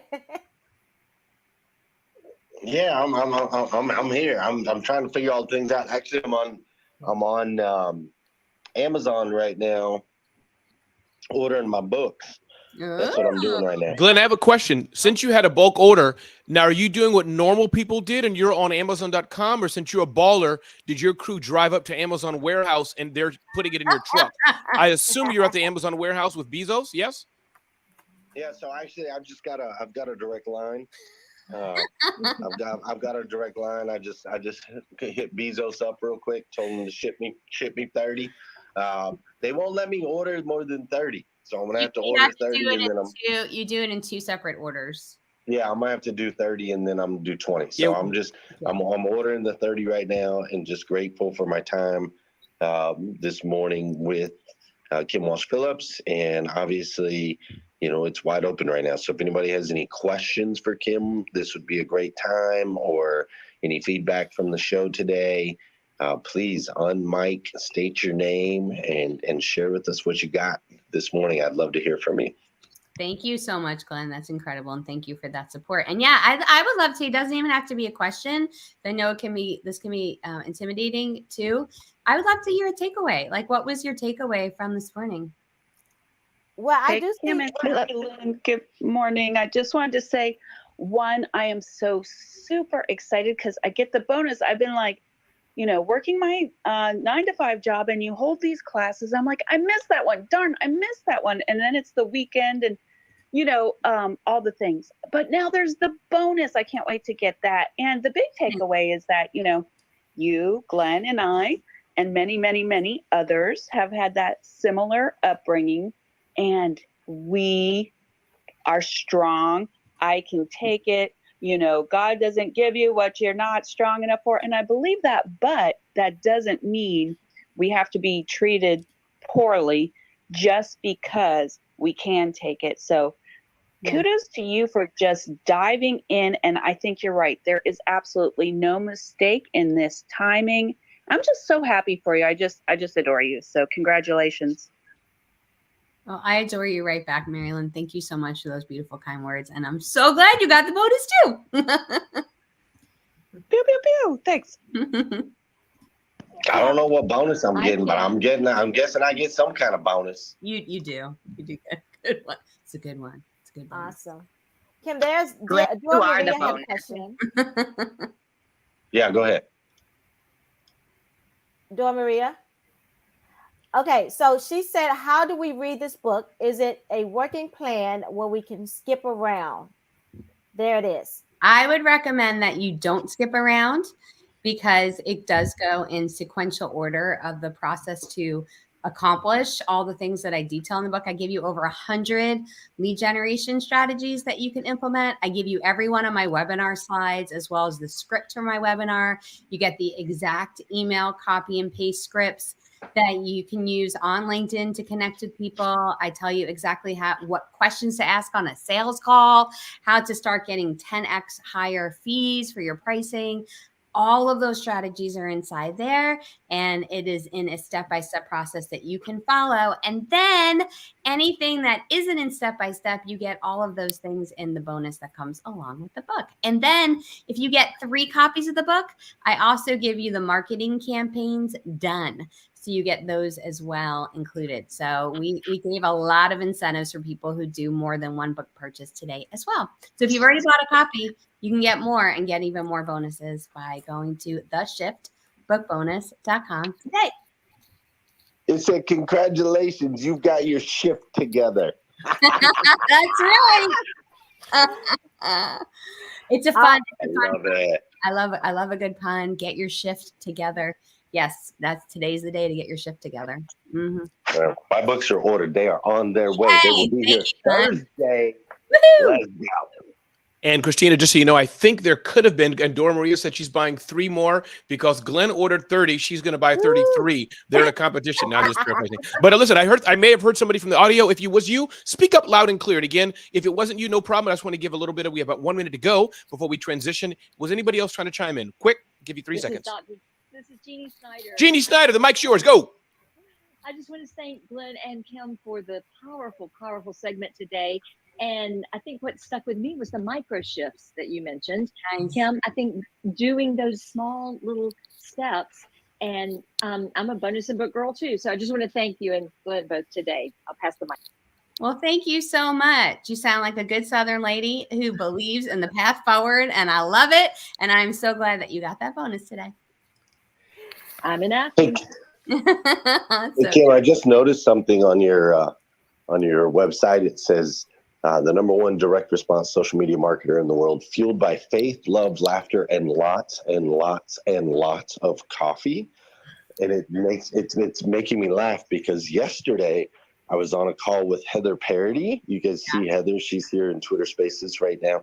I was on a call with Heather Parody, and she didn't know that I don't drink caffeine and never have. And so I was like, yeah, I don't drink any caffeine. And you should have seen her eyes. She was like, what? She's like, you have to have the coffee. There's conversations that only happen with coffee, right? You sit, you drink the coffee, you do the thing. So I just thought it was interesting because you and her are alike in so many ways. I have not yet had any today.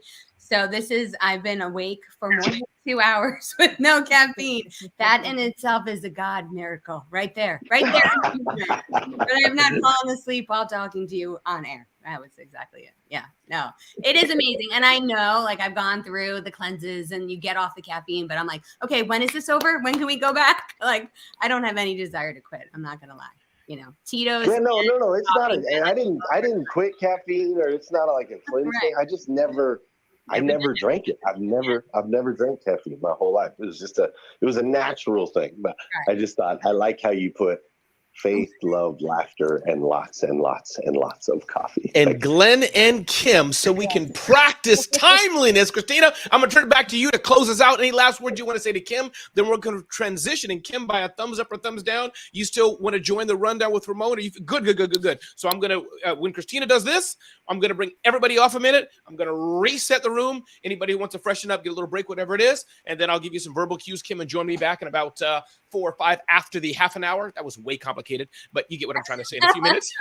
And I'll bring you back on as I reset and do some things here, but I know you'll be available. So Christina, I'm going to have you and just Kim, Christina, and chat for 30 seconds as we practice these things like we're in a live studio. And then I'll hear your verbal cues. Christina, you can call me back and I'll come back on. All right. Thank you, Ramon. Thank you, Glenn. Hashtag Rise and Grind, you guys. 800% Elite Auto. Glenn will be back tomorrow morning at 5:30 Eastern. So make sure that you are, first of all, here in bwcdaily.com, chiming in at 5 a.m. Eastern. And then Glenn will be back with hashtag Rise and Grind 800% Elite Auto at 5:30 a.m. Eastern. So don't get caught slipping. Be back here. Kim Walsh Phillips, come on back, girl. I want to chat with you. I want you to have the last words. First of all, you guys go to theshiftbookbonus.com, theshiftbookbonus.com, and get your book. I'm going to get mine today. KWP would like for you to have the last words before I bring on Mr. Ramon Ray. Yes. Well, I mean, I have so much gratitude for this first hour of the BWC morning. And my conversation with Glenn was not one that I knew was going to happen. And I'm grateful for that too. So, I don't know, maybe I wouldn't have shown up. But it was a gift that it got to happen, because I know there's a lot of people that are sitting here right now in the quagmire of settling for what is versus what can be. And I believe that this book will literally take you to that place of where you were created to go. I'm so grateful for so many of you jumping in and snagging it. And I hope to have all of you do that. Also, one thing, when you get this book, you get a ticket to an event with me. And I would love to be able to work with every single one of you. So theshiftbookbonus.com. Thank you so much for having me, Christina. You're welcome. Thank you for being here. Appreciate you so much. You guys go get the book and get your bonus. Get your book and get your bonus. All right. Next up, we're going to have Mr. Ramon Ray, publisher of zoneofgenius.com, publisher of bwcdaily.com. He is an author. He is a small business owner, built 5 businesses, sold 3. He's a husband. He's a father. He is Ramon Ray and a whole lot of other things. Ramon Ray, how are you? Christina, I feel blessed. I feel great. Thank you so much. And glad to have you here with us today. We're going to bring this episode from our friends at Carter Myers Automotive. Christina, thanks for being here. I will drive for a bit. Again, everybody, if you pass Christina Howard in the hallway, if you pass Christina Howard in the street, if you pass Christina Howard on Twitter Spaces, if you pass Christina Howard in Clubhouse, make sure you say hello to Christina Howard.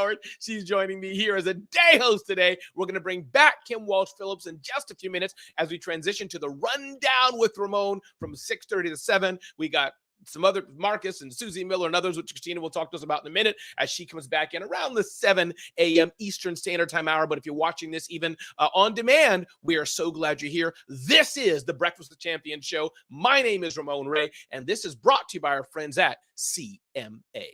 At CMA's Valley Subaru, we believe communities thrive when its businesses provide an uncommon level of care. That's why we proudly participate in community events like the annual bike drive, Cars and Cans, Adopt a Classroom, and Fuel the fight against childhood cancer. Because as a company of owners, we're more than just a dealership. We're part of the community. CMA's Valley Subaru. Owners just care more.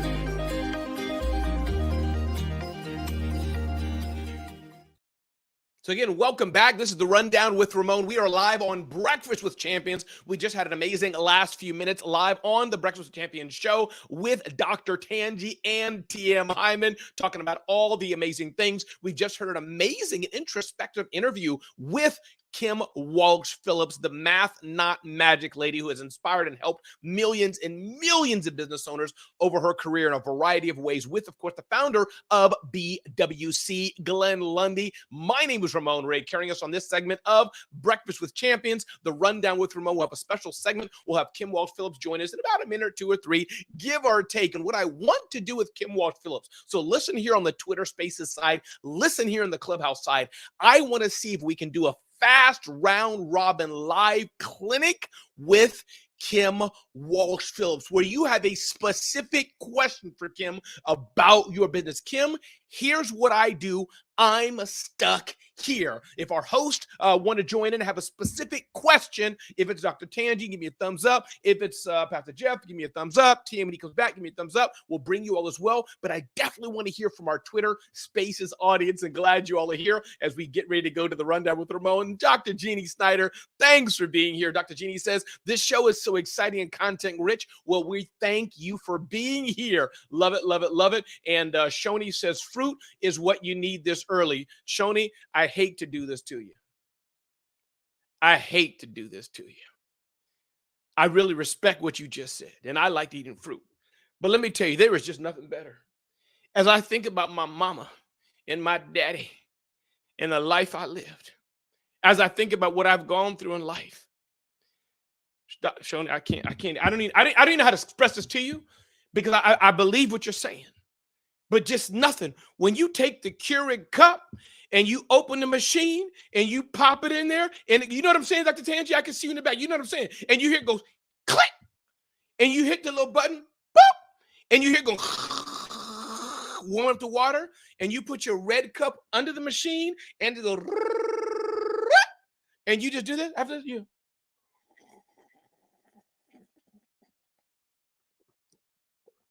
Nothing beats that. Nothing beats it. Nothing beats that at all. So welcome to the Rundown with Ramon. Normally in these segments, I'll be giving you some of the news and tips of the day that has happened. But the next 12 minutes we have, and Kim Walsh, I'll bring you in 10 when you're ready. Good to go. Ready? We're good to go. Here we go. Bring it back, Kim Walsh Phillips on. Kim Walsh just had an amazing interview with Glenn Lundy. Her new book is out, The Shift. And let me bring this back up here as we do live.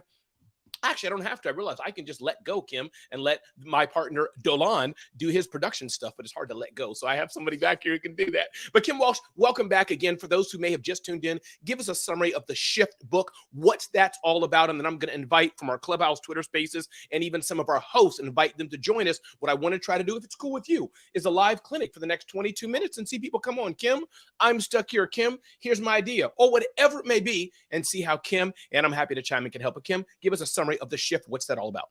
I love that. I would love to do a live clinic. You know, I love that fire-paced help for folks. So I'd love to do that. All right. Oh, and by the way, things you can ask me about is like, how would I stop doing some of the things I don't like to do? How could I grow my list? How could I increase my prices? How do I start the business? How do I grow the business? These are all the things you can ask me.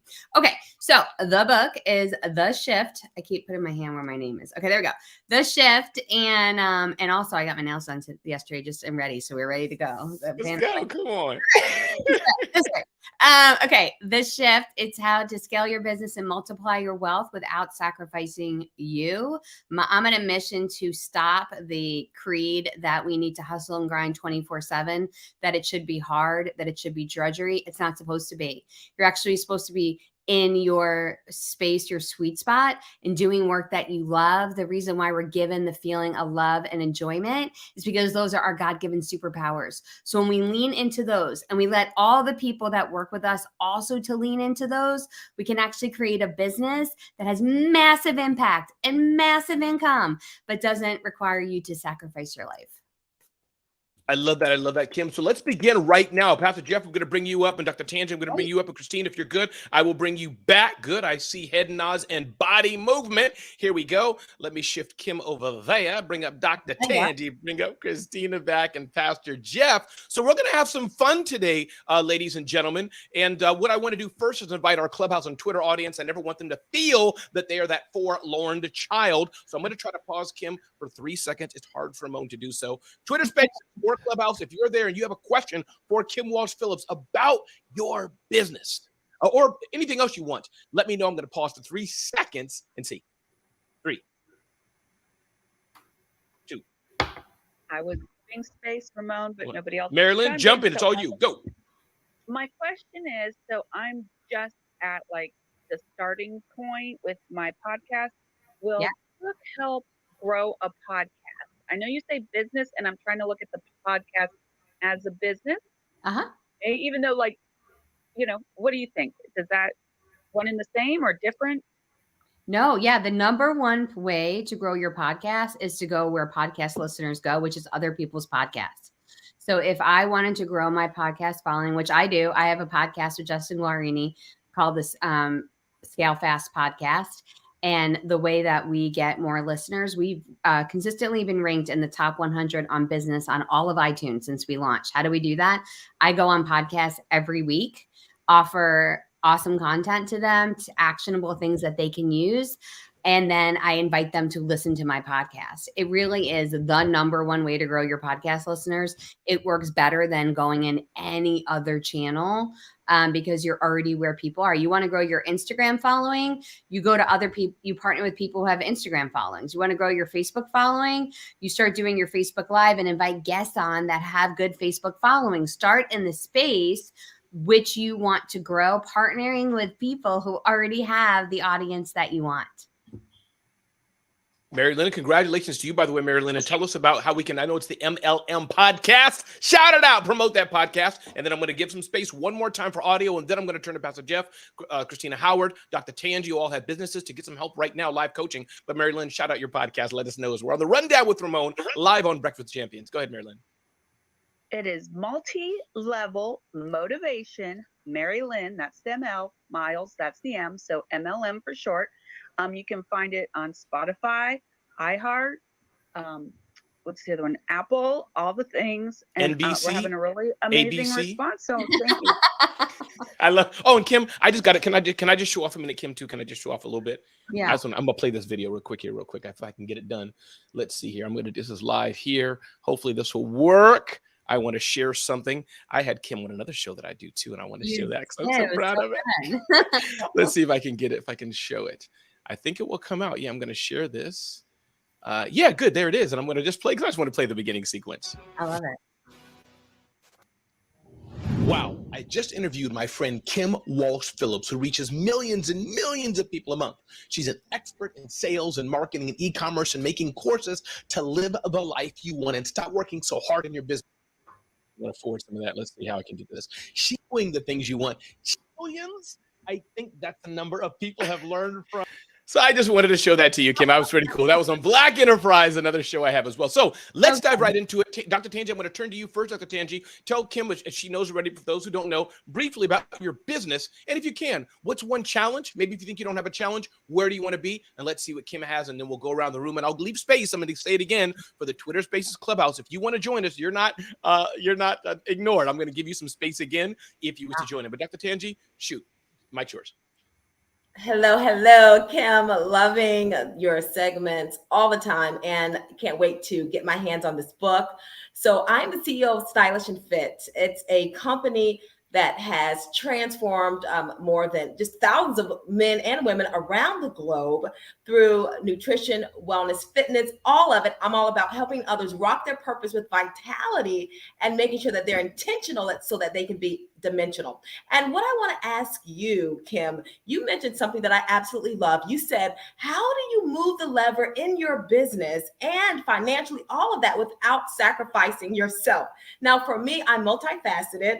I have a lot of different creative talents. I'm a vegan coach. I have a cookbook out. I am a fitness professional in all the realms of fitness, as well as a wardrobe stylist and life coach, all of it. And so I believe that you don't have to just have one talent. My God didn't just make one flower. He made the rose, he made the lily, he made all of this. So what do you say to an entrepreneur that has a lot of talents going on and they don't want to sacrifice themselves because we're always creating, right? Our energy is always flowing. And can we absolutely package all of that and still be successful without sacrificing ourselves? How do we do it all and be very intentional as well?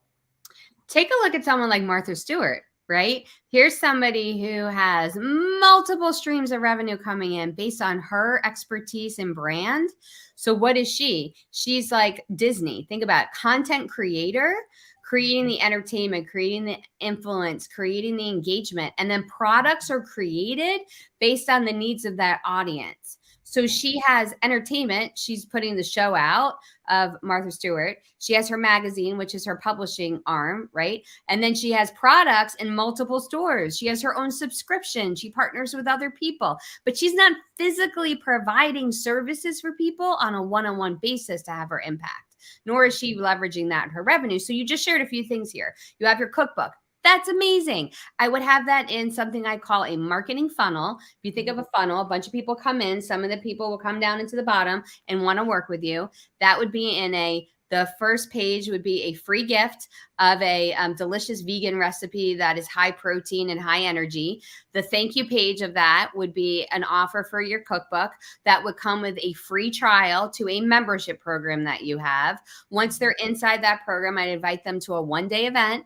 At that one-day event, I'd invite them into your coaching program. In your coaching program, you include fitness, nutrition, and styling. It can all work really well together. It's just got to not be like this thing here, this thing here, this thing here. You start thinking about it like a path, taking people on a journey to working with you at different levels, and they will pay more to have more access to you.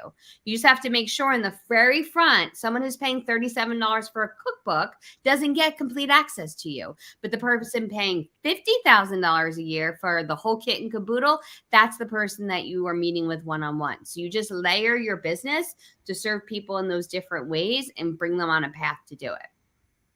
Love it. Tanjie, how you feel? I love that. Love how you streamlined everything. And I'm excited to see it revealed even more through the shift. Thank you so much, Kim. You're so welcome. And remember, Dr. Tanjie, if you need people like to drive you around, help you out, I'm available. You know what I'm saying? The fee's going to be high. I mean, how are you going to have all this production equipment now in the car? I think you have to change that story. Like now we need you sitting at your desk. That's what Ramon needs to do. Absolutely. Absolutely. Huh? No, I'm on with Kim Walsh Phillips, Breakfast Champion Show. Yep. No, I'll be there in a minute. Yeah. Okay. Sorry, I got the production crews out there just with donuts and stuff. So NYPD security came. Okay. Pastor Jeff, throw it to you. Pastor Jeff, what's your question for Kim Walsh Phillips? As today we celebrate the launch, the publication of her book, The Shift, and you can go to the Shift Book Bonus to get that book. And again, it's beyond just getting the book. Yes, we get the book, but I think books are calling cards. Books are celebration points. Books are mementos. And of course, what's inside the book matters. And don't just get the book for yourself. Get the book, as Glenn Lundy did. He bought 50 books for the other. The books I have on my shelf, I have read them, but I have a pile of books actually right to my right that I've also bought for other people, including one of Dora Maria's, right? You Are Beautiful. So when I get books, I don't just get them for myself, but for others. Jeff, what's your question for the amazing Kim Walsh Phillips? Thank you, Ramon. And tell the production guys they're doing an absolutely wonderful job. Kim, congratulations on your book, The Shift. Pastor Jeff is actually in the process of making a shift now. And so my question for you is, for a person who is transitioning from one arena to another, Pastor Jeff has been at Historic Hosanna Missionary Baptist Church for 18 years. Ramon, can you believe it? 18 years as a pastor. As I wind down on that, what's your recommendation of shifting from being a speaker in a niche market to moving to doing something like Ramon, getting on those stages, making $100,000 per hour? What would you suggest for that? Is that your shift you want to make to go from pastor to keynote speaker? Is that what you're looking to do? Yes. Okay, great. So, and do you know what your topic's going to be that you want to speak on and who that audience is going to be that you're going to reach? I am experimenting with, I'm doing some speaking as an advocate for domestic violence. I'm a natural problem solver, so I do some consulting. I've got a webpage up, i-inspire.club, that offers some of those services. So like Dr. Tanjie, I'm a smorgasbord. Yeah. Okay. So that's where we're going to have to shift in the very beginning, is to shift into focus. on one thing that you can be really well known for, build an audience, expertise, and authority around so that people invite you and want to partner with you to speak at their events. They are not willing to take risks on bringing speakers in because they have their reputation, their attendees. They want to know you have a proven talk. And the best way for you to do that is to create a signature talk that you start to give yourself, because you don't need someone else to give you a stage. You can create your own virtual stage. We're on a virtual stage right now. You can do the same thing for yourself. I have a webinar that I give every week, and it is my virtual stage. I do these one-day events. That is my own virtual stage. I have built my expertise and authority around that. So when other people are having events, they know they can call upon me to speak at their event. They know it's going to be good because they've seen me do it in my own events. So you don't need to wait to be on someone else's. You do need to focus. I think domestic violence is a very important topic, but to speak at large scale events, that's not going to be the main topic they're going to hire you for. That is something that could be mentioned as part of an overall topic, but you could do something like you deserve joy, or peace, or your future is now, something that's going to be inspirational to a lot of people that can focus around the motivation, inspiration talk, but that can be part of your story. People are typically drawn towards the positive versus getting away from the negative. So if we can find a way to shift that topic into something that will attract people, that would be really good. So I would start to work on your signature talk. I would create spaces for you to give it out. It could be a clubhouse room. It could be guesting on other people's podcasts. Then start your own podcast, start your own weekly show, start your own content creation, and create your own event where you give your talk. That would be the best spot. And then you can use clips from those experiences to create a speaker sizzle reel that you can then have on hand to show these events. I would also have a website. Your URL sounds clever, not clear. People in marketing want clear over clever. So I would change that probably just to your name, like really simple, so people can find you. And then you would have a branded website with your name on it, some of your video clips, when your next event is, and that's going to give those speaking engagements more confidence in bringing you in as a speaker for their event. Thank you so much, Kim Walsh-Phillips. And again, any of the hosts here who have to, I'm saying this live, as we figure this out, and you have to run or whatever it is, y'all, feel free to, if you blink your mics, blink your cameras, and I'll bring you down. But love having the collage here as we celebrate the launch of Kim Walsh-Phillips' book, The Shift Bonus. We have 7 more minutes to go, but I do want to get 2 things in, Kim, before we get to TM and/or Christina. Justin Conoco, our mutual friend, my brother from another mother, says, killing it this morning. I know what the next Prime Book Club will be. Justin, Glenn brought 50 books. You have to buy at least 55, Justin. I'm going to check the receipts. Yeah. And any of you that do a book club, if you buy 25 books or more, I will come to the book club and do the discussion with you. So that's one of our incentives for today. 25 books or more, I come to the book club with you. And there's a bunch of bonuses. If you buy 3 books, you get your pick of marketing campaign. If you buy 7 books, you get all of the marketing campaigns just given to you.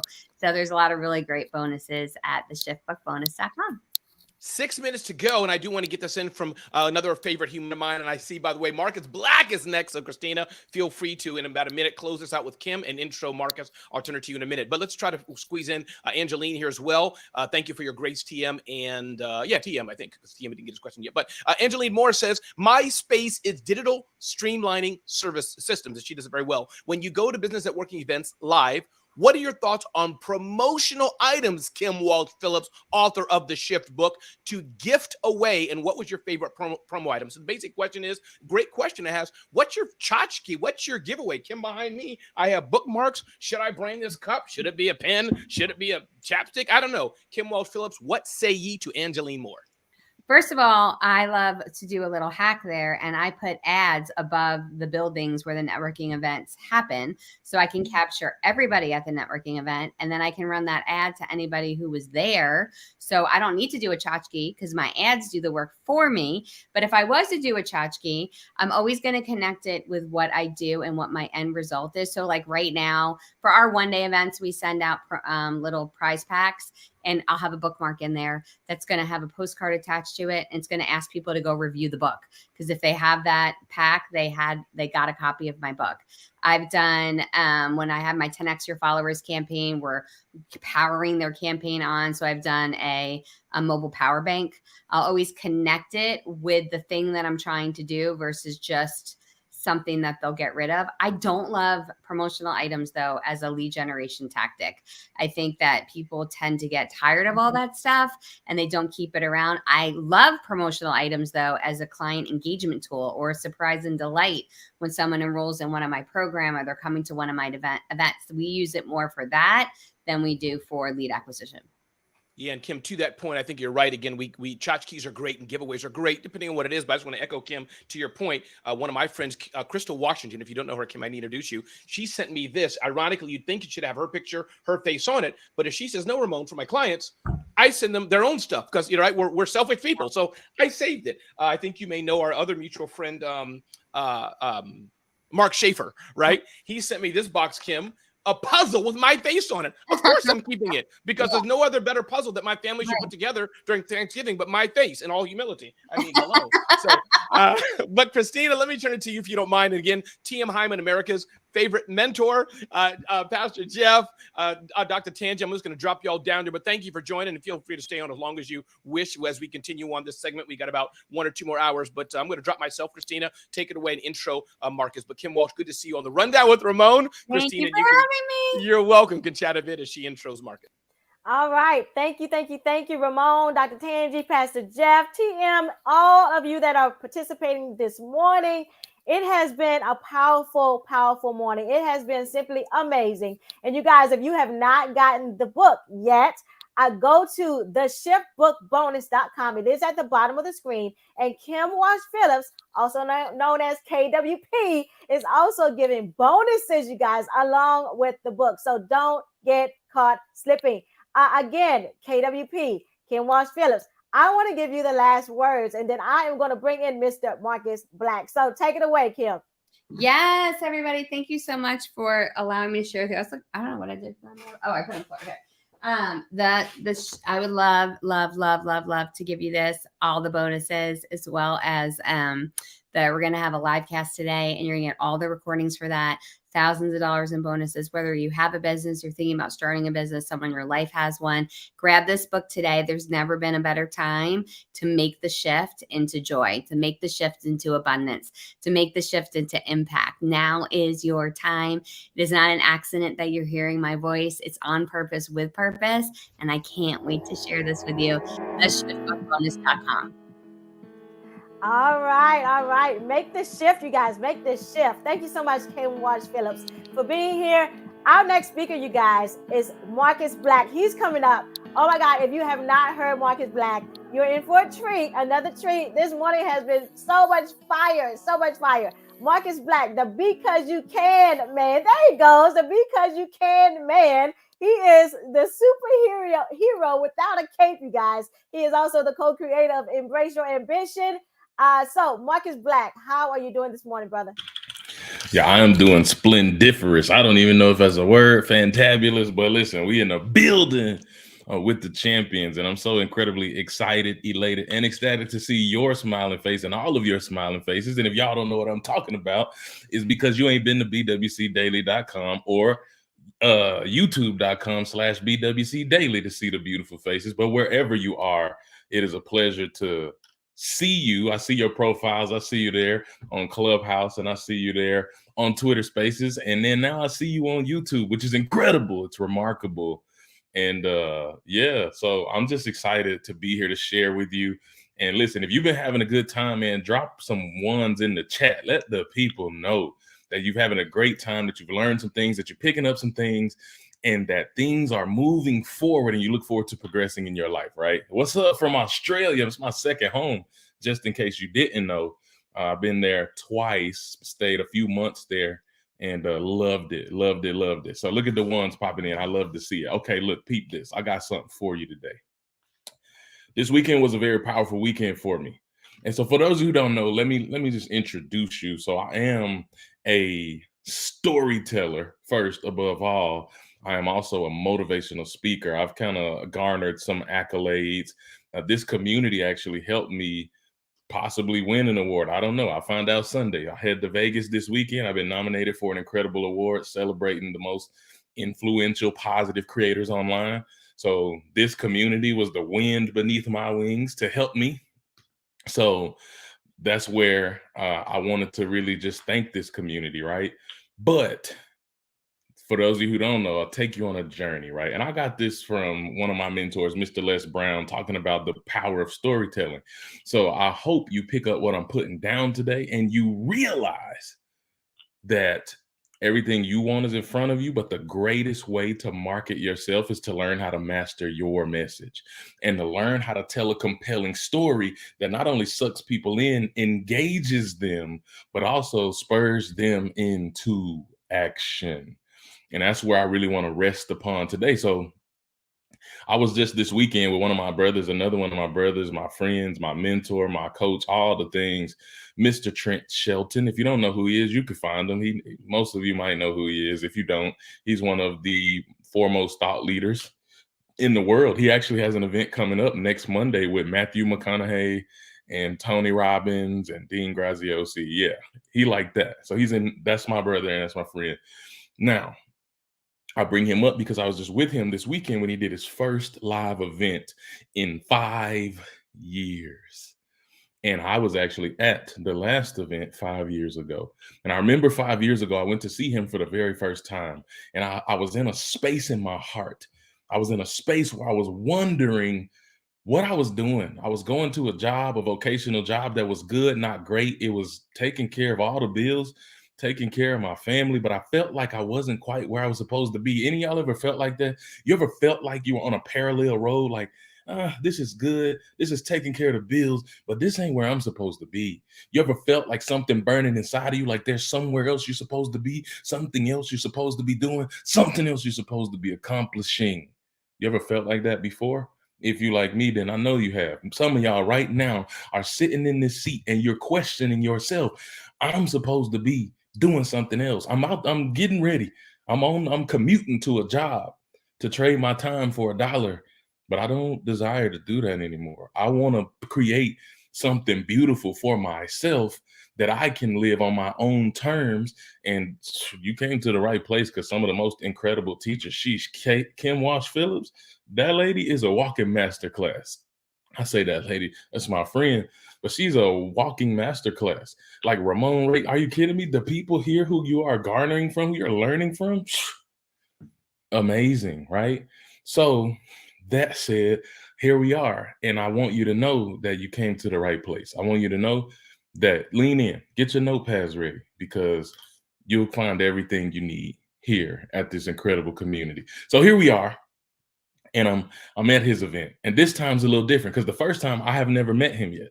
5 years ago, I hadn't met him. 5 years ago, I show up in this weird place, in this in-between place, feeling like there's something more, there's something different, there's something else I'm supposed to accomplish. I show up hoping for change. And I get in there and he does this thing and it's incredible. It's arts, it's music, it's dance. It's different than anything I've ever experienced. But most importantly, it was challenging. And he said these words, and I will never forget this.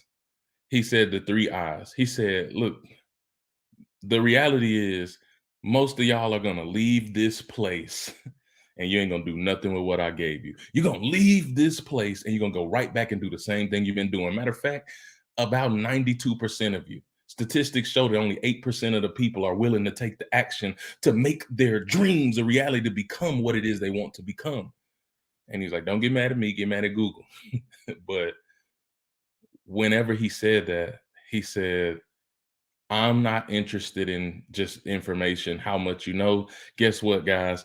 You don't come to this show every day. You don't come to people like myself. You don't come to people like the leaders here for information. Information is free. I want you to know that. You can go and Google anything you want to know. You can find information. He also said, I hope you didn't come here for inspiration. Like, inspiration is good. Inspiration lights a fire and turns on that light bulb for you to actually take action to make some moves. But inspiration does not last. inspiration, there is a time when your inspiration will be failing and you feel like, I just don't have anything to give. There's no creativity. My brain isn't working properly. But he said, what I'm most interested in is implementation, not information, not inspiration, implementation. So which of y'all is going to be the 8% that's going to actually go and do something with the tools and the things that we've given you today? And that's the exact same question that I'm asking you. Yeah, here we go. Let's get real now. I'm asking you, what steps practically are you going to take with all of this wealth of knowledge and information that you are receiving? Because if the answer is none, if you're just going to get it, you're going to have a notebook full of notes. And you ain't gonna do nothing with it. Some of y'all done already went to Amazon and ordered Kim's book. Shoot, I'm about to do it as soon as we get off of here. You're gonna read it, and what are you gonna? Is it gonna go back on the shelf and be a beautiful collection? Or are you gonna do something with the information that you've received? So I'm communicating very intentionally because I want you to take this in, but I want you to allow these words to infiltrate your heart. Because that day, 5 years ago, when I sat in that state, when I sat in that room in front of Trent Shelton and I listened, I took his words to heart. I don't know what everybody else did. I don't know what those people did. I'm not gonna lie to you. I heard people. A lot of those people were there just for a photo op. That was their only question. He opened up for Q&A, asked me anything, and the only question they had was, are we going to take a picture with you? I'm like, what? I had all these questions like, man, how did you start? What do I do? How do I build the brand? I mean, I was just grilling. I got all these notes. Here's what separated me from them, though. There's 3 types of people, right? I also got this room. There's 3 types of people in the world. And you got watchers. So watchers, what do watchers do? All they literally do is just sit all day, every day on the sidelines watching you be incredible. You watching the BWC Daily crew. You watching Glenn Lundy. You watching Ramon Ray. You watching Kim Walsh Phillips, Christina, Mary Lynn. Like you're watching Dora Maria. You watching TM. You're watching Miss Tina. I see you, sis.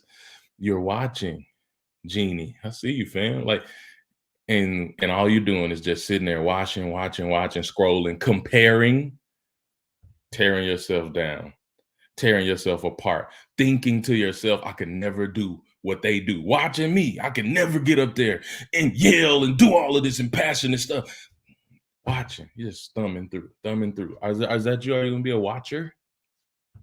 The second type of person is the wisher. You got the watchers, then you got the wishers. And the wishers are like, oh man, must be nice. I wish somebody would just bring me all over the world to speak. I wish somebody would bring me on all these podcasts. I wish somebody would put me on a television show. I wish I could be sitting here with my face on BWC Daily. I wish. Guess what? You can hope and wish upon a star all you want, and it ain't gonna change a singular thing in your life. And I know there was many years that I was both of these. For majority of my young adulthood, I was a watcher and a wisher. I was looking at everybody else and comparing myself to what they had and what they were doing, and I was wishing I had it. And as long as I kept wishing, my life continued to look exactly how it looked. It wasn't until I became the third type of person that everything changed. So you switch from a watcher and a wisher, some of y'all can guess, to a worker. And when you switch to a worker, you ain't got time to be watching what everybody else is doing. Some people are like, how do you do social media? It's so draining. I'm like, what you mean? No, it's not. It's draining if you allow it to be, if you just sitting there thumbing through watching everybody else. But social media for me is a tool that I use to build platform, to build community, to build business, to build family, to build connection. And so when I show up on social media, it's either I'm making my own post, I'm responding to my own community, or I'm going to other people who I am a part of their community and I'm responding and I'm sending love and I'm showing, and then that's it. That's it. If I'm not doing that, I don't got time to be sitting here watching what everybody else is doing. I don't got time to be sitting here looking and wishing that I was where somebody else was. The only way I'm going to get where I want to be in this life is if I become a worker. And the only way you're going to get where you want to be is if you become a worker. As simple as that. And so with that said, I sat in that room 5 years ago and I took those words personally. And I went and I took those notes and I one by one started doing the things that he said to do. I started working. What else can you do? I started working. And I went and I literally was like, okay, I'm doing this. All right, I created my website. All right, great. I created my brand. Okay, I created M Black Speaks. Okay, I got the podcast. I did all of this stuff. And then I found out that he was going to be speaking at an event that some friends of mine were performing at in another city, mind you, 4 hours away from where I live. But I was like, in my brain, I had it in my mind. I gotta show him that I wasn't playing no games, that I didn't go to his event for inspiration and I didn't go to his event for information, but I went to his event to learn how to implement the things that he gave me. So I asked some friends, could I bum a ride 4 hours away to another state? And they said yes. Okay, I'm like, okay, first hurdle down, and I got in that car. And when I got in that car, imagine this, put yourself in his shoes. Think about the thing you want the most. Ooh, I got something for y'all. Ooh, hang around, because where we in. But put yourself in the seat, and you are thinking about the thing that you want the most. When you think about that thing that you want the most, then you can see yourself, right? Going for. But the question is, are you giving everything you got to go for? Are you willing to make extreme sacrifices? Are you willing to do the crazy thing? Now, I'm not talking about something that cost you your life. I'm just saying, are you willing to go the extra mile to make what you want most a reality? That's the question on the table. So I hopped in that car to ride 4 hours away. Mind you, I'm going to a massive event. When I say I'm going to a massive event, like he's keynoting an event with like other famous people and performers, and I'm going on a chance. I don't got no VIP, no nothing. I'm just going for a chance that I might get to see him and I might get to tell him that I became a worker and that I implemented the things he told me. So I remember sitting in that car about halfway to our destination, and they were just singing and dancing in the car, and I had an epiphany. I had like something struck me in my heart and said, boy, have you lost your mind? Have you lost it? What are you doing in this car? I canceled plans that my wife and I had for 6 months to get in that car and ride to another city in another state. And I remember sitting there thinking, you ain't lost your mind. You have lost your mind. But then I remember having a moment where I submitted and I said, you know what? If what I believe in my heart I'm supposed to do in my future is meant to be, then I don't need to worry. I don't got to worry about how it's going to happen. I just need to go with the flow. And so what did I do? I went with the flow. I kept going. We pull up to the facility and it is massive. It's much larger than I could have thought. Instantly my heart sank like, boy, it's not going to work. But I was like, I don't care. The doubts. Come on now. You ever had self-doubt? You ever told yourself that, who am I kidding? You ever asked yourself, who do you think you are? Who are you kidding trying to show up? You ever dealt with that imposter thing? I hate imposter syndrome. I hate talking about it. But you ever dealt with it where you felt like, I don't belong with these people? One of these is not like the other. Yeah, come on now. I was there and I pulled up and they didn't even want to look. I pulled up with the performers, the band who's supposed to be here. And it was like 50 security guards. And they was like, yo, what y'all doing here? Who are you? Who sent you? And I was like, oh boy, this is never gonna happen. I lost it. And I went in that building and I just kept going forward. I want you to pick up something here. There was every reason for me to turn around. There was every reason for me not to go. There was every reason for me to talk myself out of it. There was every reason for me to throw in the towel and say, this ain't for me. But I just kept putting one foot in front of the other. People always want to know what the secret to success is. And there's all these people who will tell you what the secret to success is. And I'm going to tell you what the secret is. Ain't no secret, fam. The secret is putting one foot in front of the other and having a leadership mindset where you know that there's going to be times where you stumble, times where you fall, times where you mess up, times where you miss the mark, times where you make the wrong decision. Guess what? You don't give up because you made one wrong decision. You give up because you made a mistake. Failing does not make you a failure, and it is a part of the process. Ask Michael Jordan. I just seen a movie, Air, maybe. But I want you to know, look at my brother, and I love him. I just want to I just wanted to tell everybody, Marcus, don't lose your train of thought.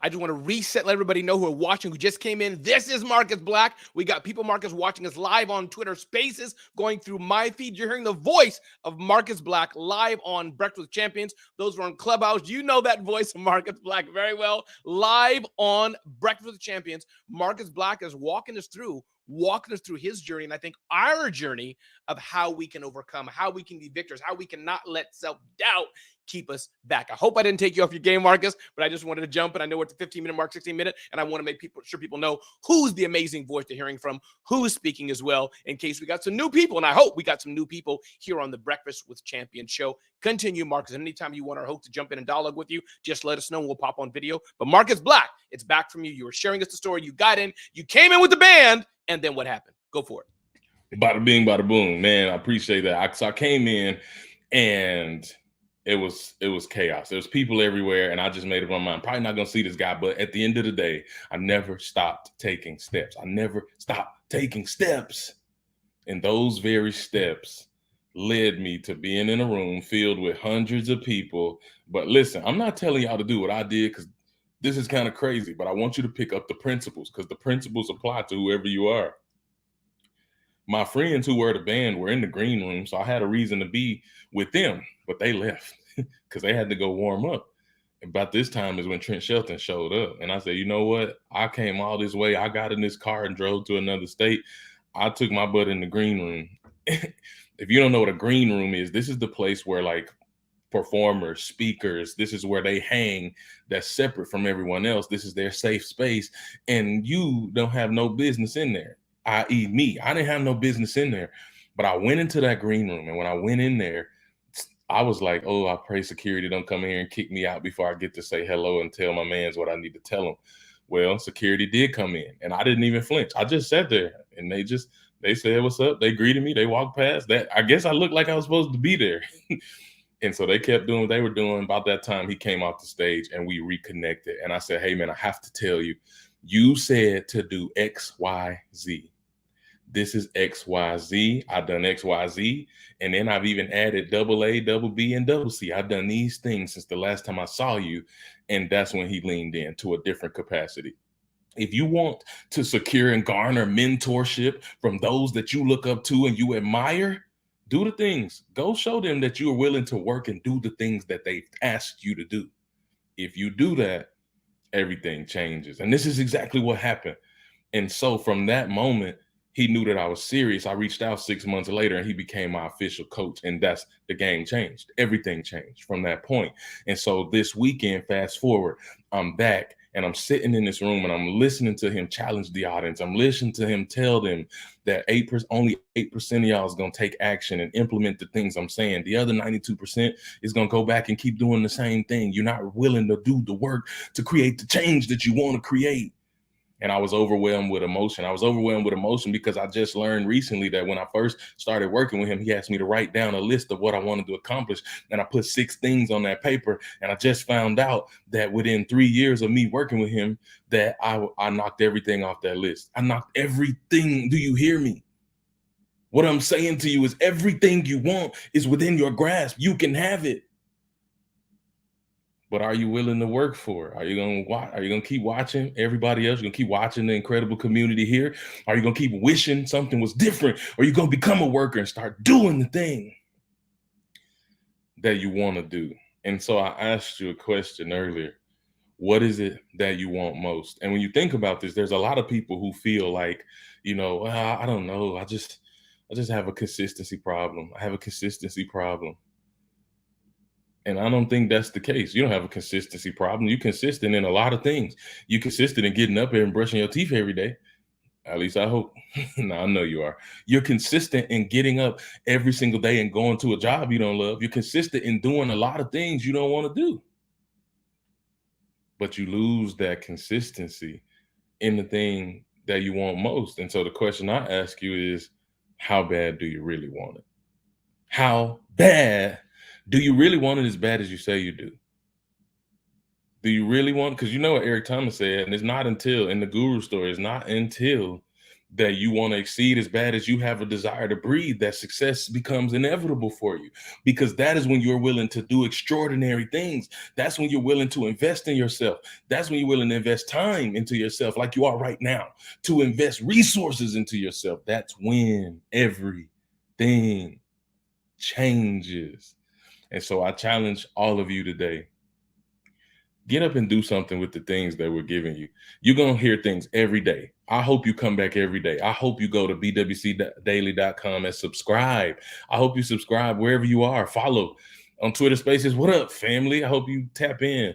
Clubhouse, y'all know what time it is. I hope that you all would take this and you will do something with it. Don't just sit.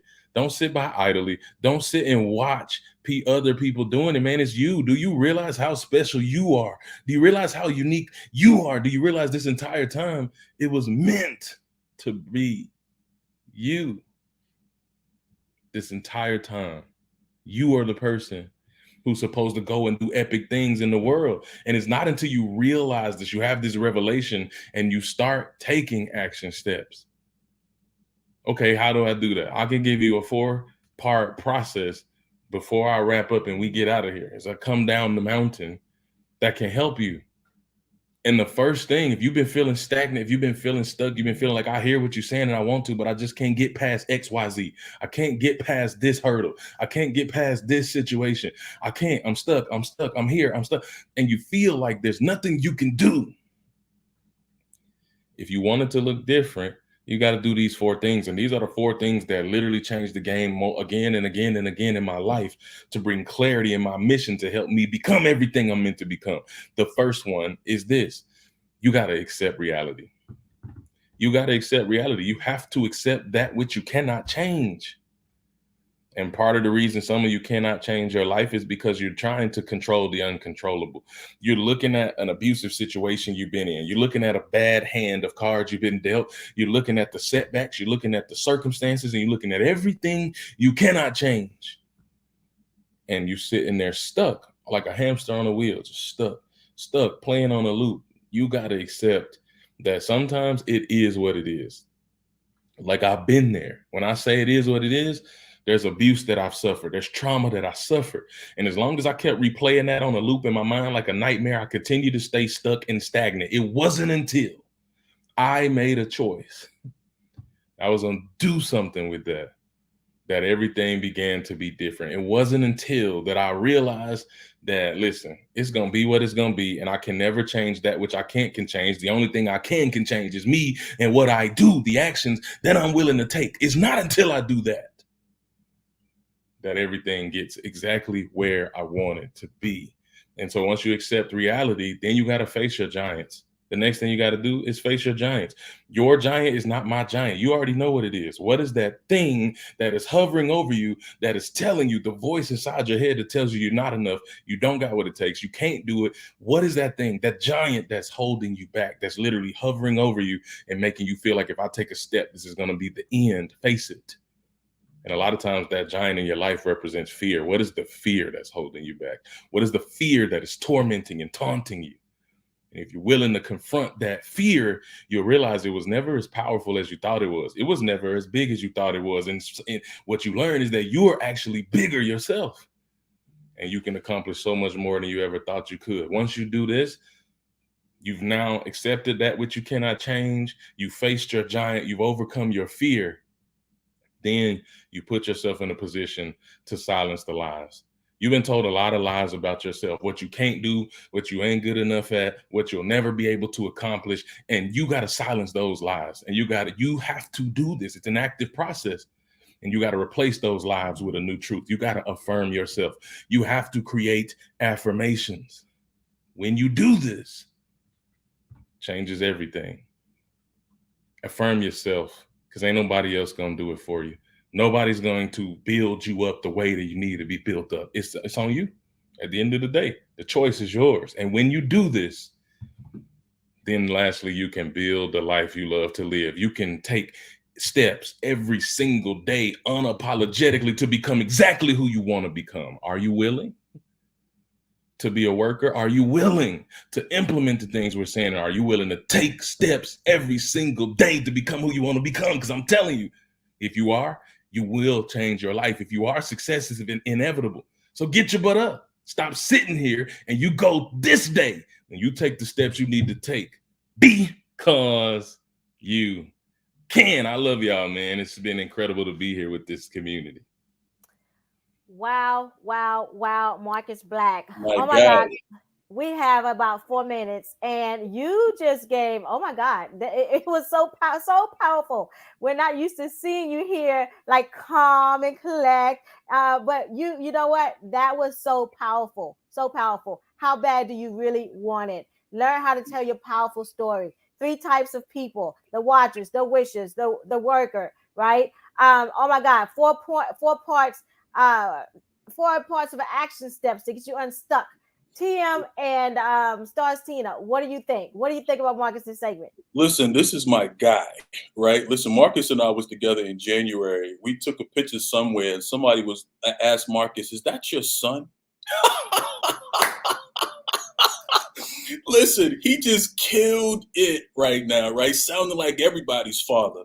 When you talk about fear, right, Marcus, fear weakens. It imprisons, it paralyzes, it disheartens, right? It makes us sick.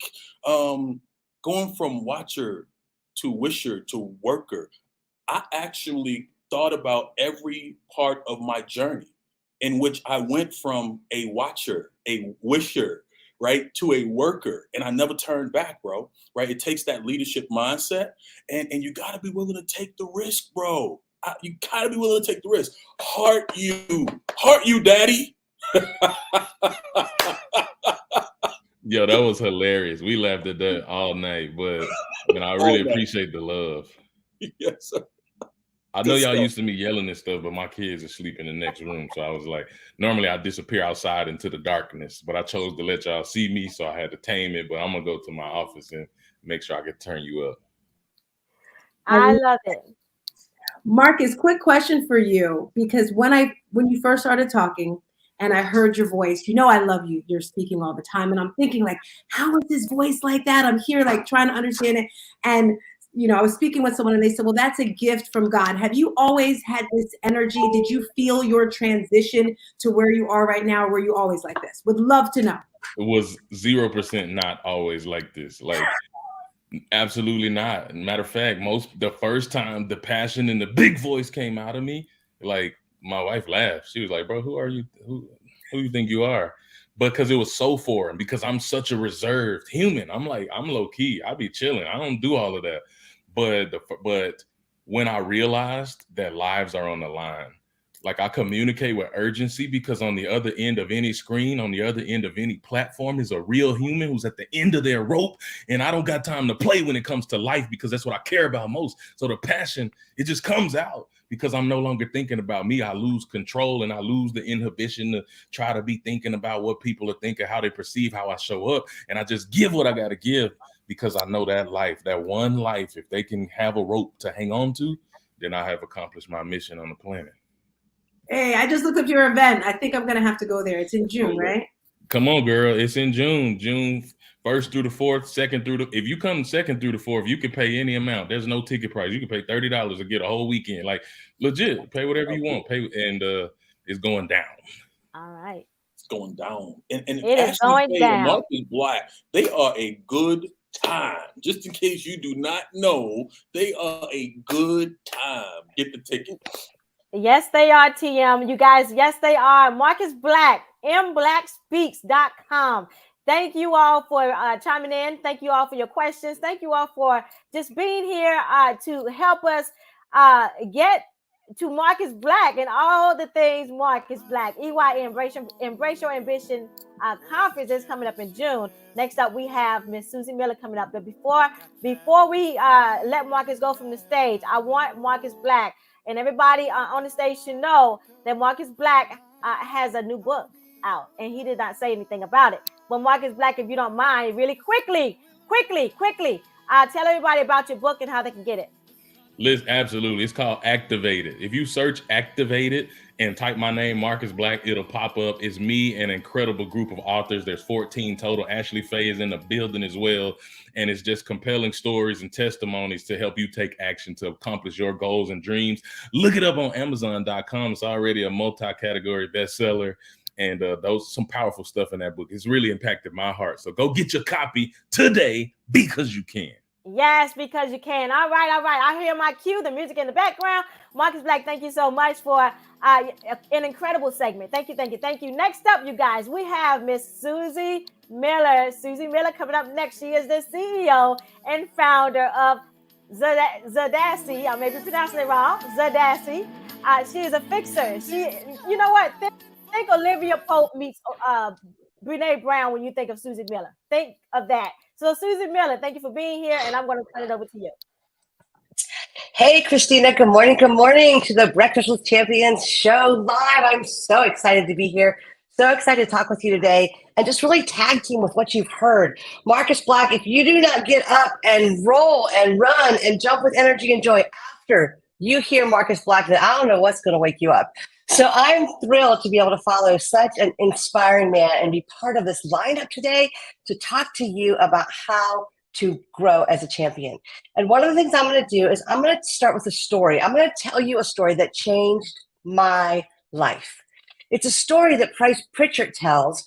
And Price Pritchard, if you don't know who he is a change management expert who works with Fortune 1000 companies. He is one of the foremost experts on fast growth strategies and breakthrough performance. Malcolm Gladwell called him one of the top 100 coaches worldwide.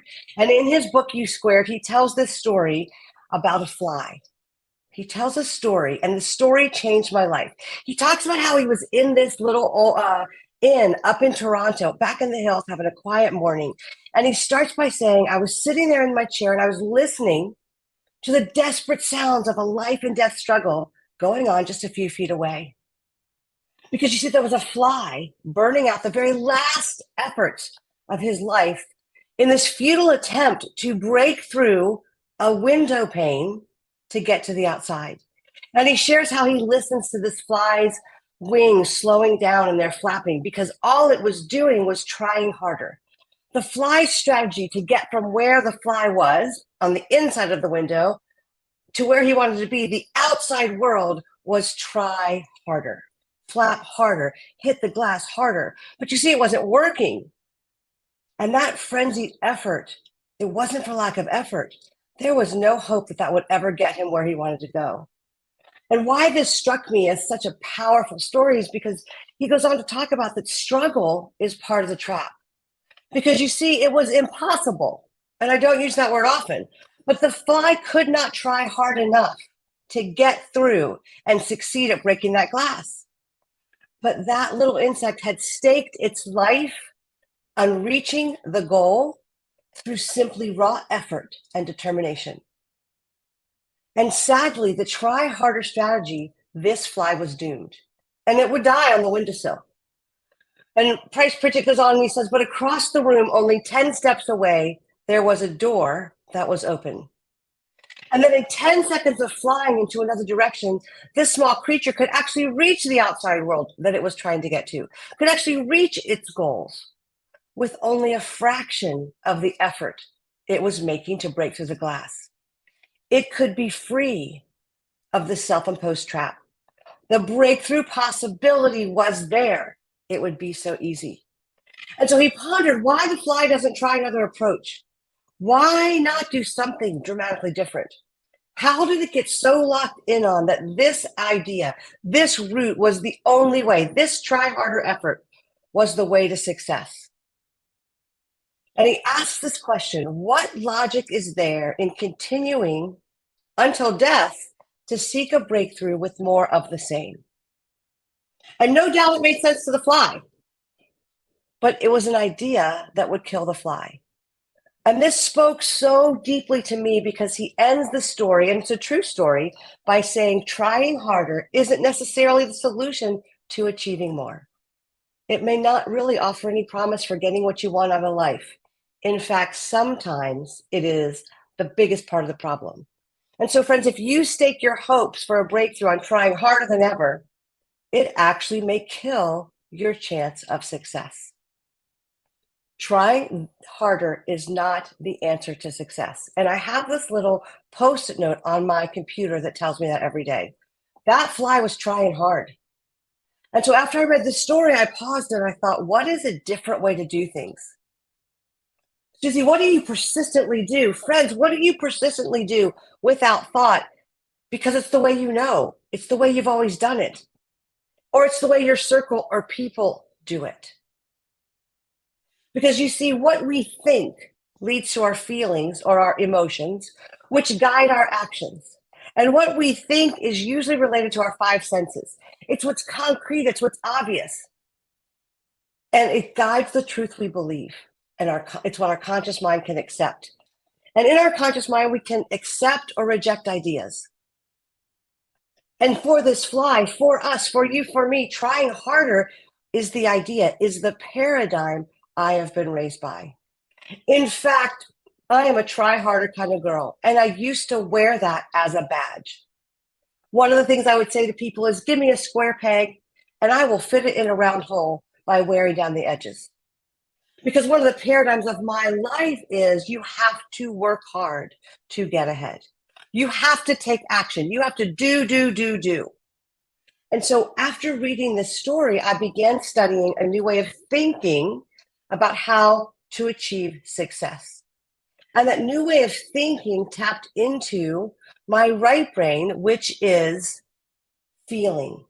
Feelings are emotion. They are intangible. They are not concrete, but they are very powerful. In fact, the word emotion comes from the Latin word emotere, and it literally means energy in motion. What we feel drives what we do.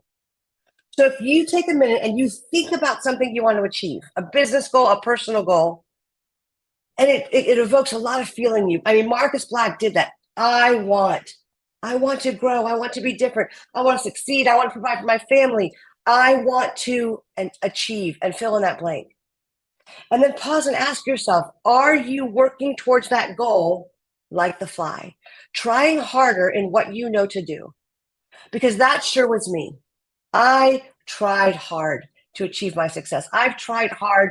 And what I realized when I heard this story is, what if there is a door 10 feet to the right or a corridor 10 feet to the left, that if I just simply take my mind and my eyes into another direction and open myself up to a new paradigm, I could actually achieve my goals. I could actually achieve what I want by pausing and pondering this way that I think. If I stop being a try harder kind of girl. And the coach I'm working with one day said to me, Susie, what if you tap into the higher way, the easier way? What if you lead with flow instead of force? And I began to think about that. And I thought, what does that mean, flow instead of force? Because again, give me a square peg and a round hole and I'll wear down the edges. And man, did I wear myself out trying to do that. Because when we try harder, we increase stress. We increase that adrenaline in our body in an unhealthy way. And as I pondered this and thought about it, I thought, wait a minute, what if I looked for a round peg and it fit right in the round hole? Or what if I decide to play a different game altogether? And so we get to use the power of our minds, the power of our thoughts and our feelings to compel us into new action. If we pause and ponder, what am I doing and why am I doing it? We can begin to look at the paradigms that guide us. And we all have them. Just like Marcus talked about the fact that we get up and we brush our teeth without thinking. We get up and we go through our day. We drive without thinking. I mean, we know we're thinking about the blinker and the gas, but we're not thinking about the directions because we've gone to the grocery store so many times. This is the way we always do it. This is the way we always go. And it becomes a subconscious activity based on a paradigm. This is the way to the grocery store. We do that in business all the time. When we talk about what we do, when we talk to ourselves about the possibility of engaging with someone at an event, when we get ready to pick up our phone to make a sales call, what goes through our minds are the paradigms or the tracks that we've run on because that's what we know. And so one of the things I began to do after I heard the story was just observe where I was like the fly. Where I was like the fly. where do I bang my head against a wall or glass and try harder and miss that if I shift, I can easily go in a different direction, that my success might really be 10 feet to the left. It really might be as simple as shifting what I think, feel, and do. And Bob Proctor, he wrote a book actually called Change Your Paradigm, Change Your Life. And that was the second book I picked up after I read this story by Price Pritchard, because I thought, what paradigms am I living by? And a paradigm is just that thing that we believe unconsciously as a way to do things, as a way to be, as a way to think, as a way to engage in the world that we do because, and this is what goes through my mind, I've always done it this way. And we have in our brain something called a confirmation bias. And so we find ways that this has worked. In fact, every time I get in my car and go to the grocery store, driving this way, it works. Why would I change? Every time I meet somebody at an event in the past, I've had this moment of uncomfortableness. If this is your soundtrack. And so I'm going to just stumble through or be awkward. And I get over it eventually, but that's always who I am. And so we believe that about ourselves. And we might try hard to change it, but we don't do the pause and ponder of, why am I in this lane? Why am I running on this track? And the paradigm often comes from the people that came before us, our stories. My dad and mom were try harder, work harder. And this is the paradigm. Success comes from working hard. You want an A, you study harder. And I'll never forget the first time I went into a test unprepared. I hadn't studied as hard as I thought I should, or as hard as I had in the past. And I pulled an A. And I paused and I thought, okay, what's that about? Well, I had really paid attention in class, and I'd done these other things that planted the information in my mind. And so trying harder really wasn't necessary. And as I thought about this story from Price Pritchett, reminder, that memory came up to me. Wait a minute. There might be another way. Whose paradigms am I living by? Whose paradigms are you living by? And paradigms, again, are just the rules that we use without thinking. And so one of the things I want to do, we're going to open it up for discussion and have some interaction with Twitter Spaces and the Clubhouse chat. I want to give you these 5 things to think through this week, and we can always build up with them. Ramon, come on in. Keep going, Susie. I'm just joining you as you give the 5 points. Continue. You're doing great. Okay. Please. All right. 5 points. So the first thing I want you to do is I want you to think about the results you're getting and the ones that you don't want. The ones that you don't want. And ask yourself, what behaviors or habits are causing this result? And then write that behavior out. Write it out. Look at it and say, is this behavior leading me in the direction I want to go? Or what is the polar opposite of that behavior? What if I tried something totally different? Think of the fly. I'm going to turn to the right and fly out the door. And then write out your new behavior, number 4. And then I love this example or assignment that Bob Proctor gives. Burn the paper of the bad habit as a symbolic way to say, I'm not doing it anymore. And then write the positive habit out 4 or 5 times a day. Read it frequently. And you will eventually lodge this new way of thinking in your mind. So whatever you're trying to do and whatever you're trying to build, you have to reprogram yourself into a new paradigm. And those 5 things will begin to shift you to stop trying harder and to work more in flow versus force. For me, that meant put down that square peg and either look for a round peg or look for a different game. So with that, Ramon, come on in. Let's have a chat about this. 67 cents. Oh, can y'all hear Ramon? Ramon, we can't hear you. Thank you so much. Thank you so much. I was waiting for Christina to mime over what I was saying. It's amazing talking to Susie Miller, how she gets into the mind and the things she just did. This is deep stuff where you're not sure whether to cry or laugh. And of course, Susie builds company. So that's Ramon's compliment to you, Susie. Isn't that my Thank you. So weird? That's one. Number 2, just getting that to set the room a little bit. We will be going to Twitter Spaces. We'll be ending the live broadcast in a minute, and we'll be having Lisa Copeland and her guest host, Elena Cardone, will be joining us live on Twitter Spaces in 8 o'clock minus 7:44, 16 minutes. We're having that as well. And right now, for 16 more minutes, we have Susie Miller joined by our co-host, Dre Baldwin, Work on Your Game, and Christina Howard as well, and myself. And I'm going to just pause 1 minute, Susie, because Christina and I and Dre, we can talk to you all day, but I always want to invite, if anybody in the Twitter audience spaces, again, Marilyn, thanks for holding down the force, wants to jump in. I see some people have the speaker tab. If you don't, just raise your hand and ask for it. And I think, yes, Marilyn will be able to make you a speaker if you wish. And or in Clubhouse, I'll pause for 5 seconds.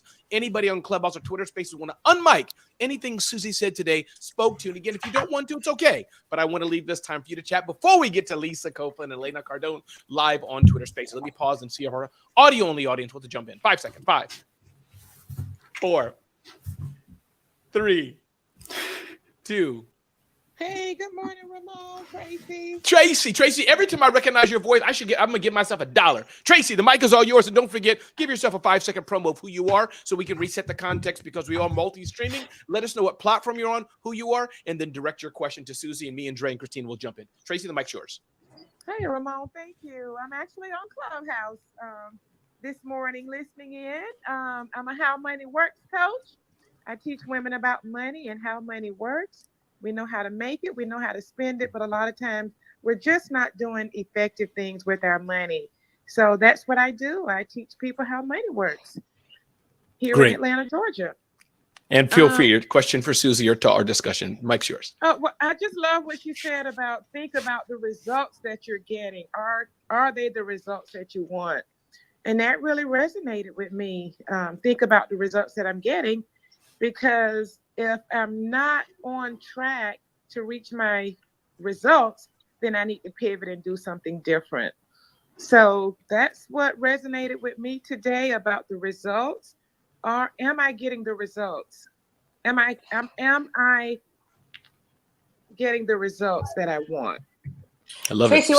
what I love about that, and welcome, I'm in Atlanta as well, so let's make sure we connect, is that when you're willing to look at your results, and I'm talking cold hard fact, yes, I've succeeded here. Yes, I've met my targets here. I have not met my targets there.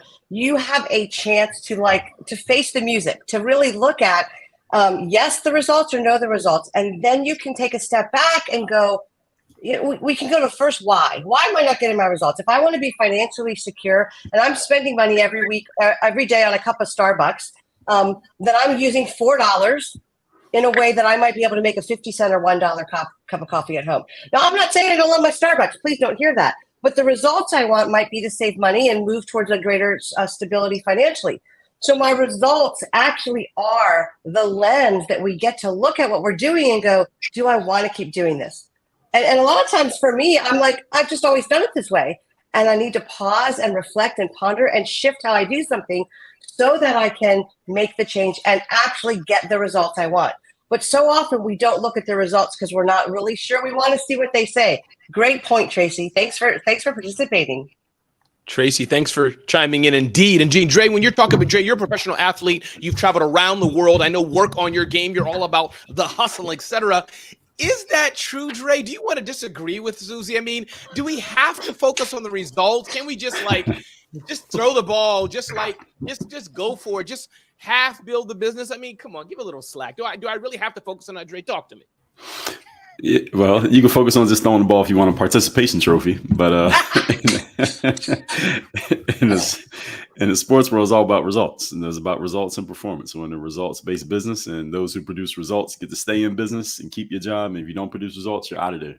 So in the professional sports world, especially because so many people want the job because it's a lottery ticket, and not everybody can get it. So every day your job's on the line. So can I ask a question? Can I ask a follow-up question? So Dre, let's talk about in the athletic world. Is it try harder or is it try smarter? It's a little bit of both. It's a little bit of both. That you can work harder. I tell people these days that hard work is one of the worst inaccurate formulas we get taught our whole lives. So I caught that at the end of your segment, that we get taught every time there's a problem, just work harder and that'll solve it. But there are a lot of hardworking people who are unsuccessful and they don't have outcomes. So hard work is an element of success, but is not the formula for success.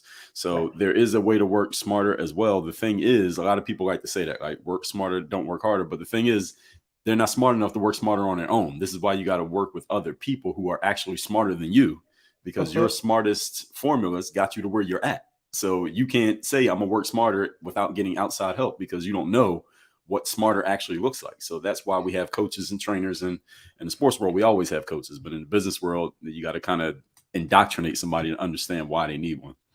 I love that because I think the reality is when we try harder at doing the same thing, and that's why the story of the fly is so powerful to me, because it wasn't for lack of desire, because he really wanted to get outside, and it wasn't for lack of giving it his all. And what you just said is sometimes we try hard in the wrong thing. And that for me was a big aha, because, results take work. Don't get me wrong. I think we got to work hard, but we've got to look at what we're doing and is it effective? And you mentioned coaches in the athletic world. Long ago, I coached my kids in swimming, and I remember it was the nuances because I had some expertise. And the reason I think everybody should have a coach or someone who's working alongside them is because they see what we don't see.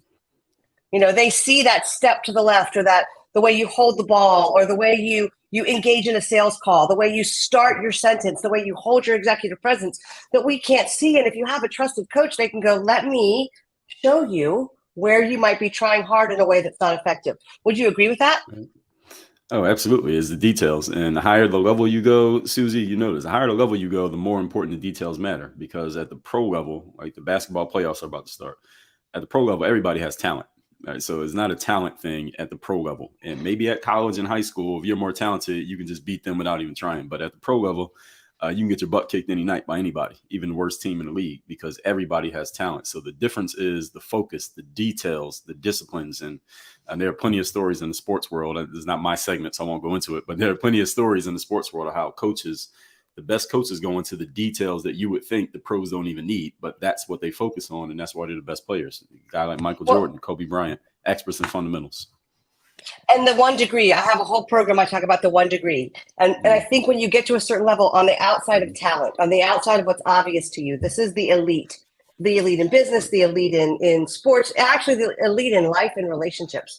It's at that level where you're willing to listen to and learn the nuances of the 1 degree. At 211 degrees, water is hot. At 212 degrees, water boils. And when water boils, it produces steam, and steam actually produces the electricity that we live with today, that we enjoy, that we're all having all lit up, and, all of our electronics that are working. And you don't think about it. It's 1 degree from hot to boiling. And so back down to those details, back down to those nuances, back down to those moments where you go, why am I doing what I'm doing? And is it getting me where I want to go? And if it's not, no shame, no foul, just go, all right, how do I shift? How do I change? Who do I need to talk to? What do I need to examine so that I can make the shift? Because if I keep doing what I'm doing, I'm going to keep getting what I'm getting. We got 7 more minutes to go before we're going to go live on Twitter Spaces with Lisa Copeland, Elena Cardone. Christina, I wanted you to jump in here and talk with Susie. You do 2 things. As far as I understand, Christina, you could be a secret spy or something. You haven't told me that. But as far as I understand, you provide health and beauty products, et cetera, to thousands, gazillions of people, largely probably ladies, but gazillions of people. You've done that for years. And also you help people build their businesses and get income streams. When you hear this aspect of working smarter, not harder, what I'm trying to do, Susie, I'm trying to find somebody to disagree with you. So I'm trying to find. I batted out wrong with Dre. So Christina, you don't tell your team just like wake up, sit on the couch, watch Netflix, and then over time the money will come in. I mean, is Susie really right? You got to work smarter. Whoa. I'm not even saying that. If you sit down and watch Netflix and wake up, Ramon, I'm going to tell you what you're going to get. You're going to get fat, happy, and educated on Reality World TV. I'm not talking about don't try. I'm talking about what we try. No, I'm saying nothing in expecting results. Yes, I'm feeling you. Christina, talk to us. What do you tell your team about the aspects of working smarter and et cetera, all the things that Susie Miller has shared with us today? What do you tell your team? You know what, Ramon, I'm loving the conversation, and I love what Dre said. We don't know everything. We definitely don't know everything. We have to work smarter, right, by finding those people that know how to do the things that we don't know how to do, right? Because they are out there. God gave all of us different talents, different skills, to help each other. We don't know it all. So we have to find those people to help us do what we can't do. Work smarter. That's the work smarter part. Thank you, Drake. And then work harder. We have to do the things in order to get what we want to get. We can't just sit back thinking that they're going to come to us, right? So yeah, work smarter with the aspect that was just explained, and then work harder by not just sitting there doing the same old thing and then nothing's happening. That's the definition of insanity. So go out and do the things that you have to do in order to get the things that you want to get, which means you have to do new things. And if you don't know what to do, find people that knows how to do the things that you may not know what to do, because there's people out there, right? Look for the people. They're there. They're right here in BWC. Susie's right here, right? She's an expert in this. Okay, so that's my opinion on this. I love that. So, Susie, leave us with a thought. We have about 5 more minutes to go. And again, we're going to go live on Twitter Spaces shortly with Elena Cardone, Lisa Copeland. You are listening to Breakfast with Champions. You can find us at bwcdaily.com, bwcdaily.com. Sign up. Definitely join our YouTube live stream, youtube.com/@BWC Daily. And we're here with Susie Miller talking about all kind of great things. I think it's for the mind, for the soul, for the emotional state. And I love that example, Susie, you shared about the fly trying to get out. Susie, talk to us. So I'm going to kind of wrap this up in this way. I am a work hard kind of girl. And I think we need to work hard for what we want. And we have to set goals. And because if we aim at nothing, we reach nothing.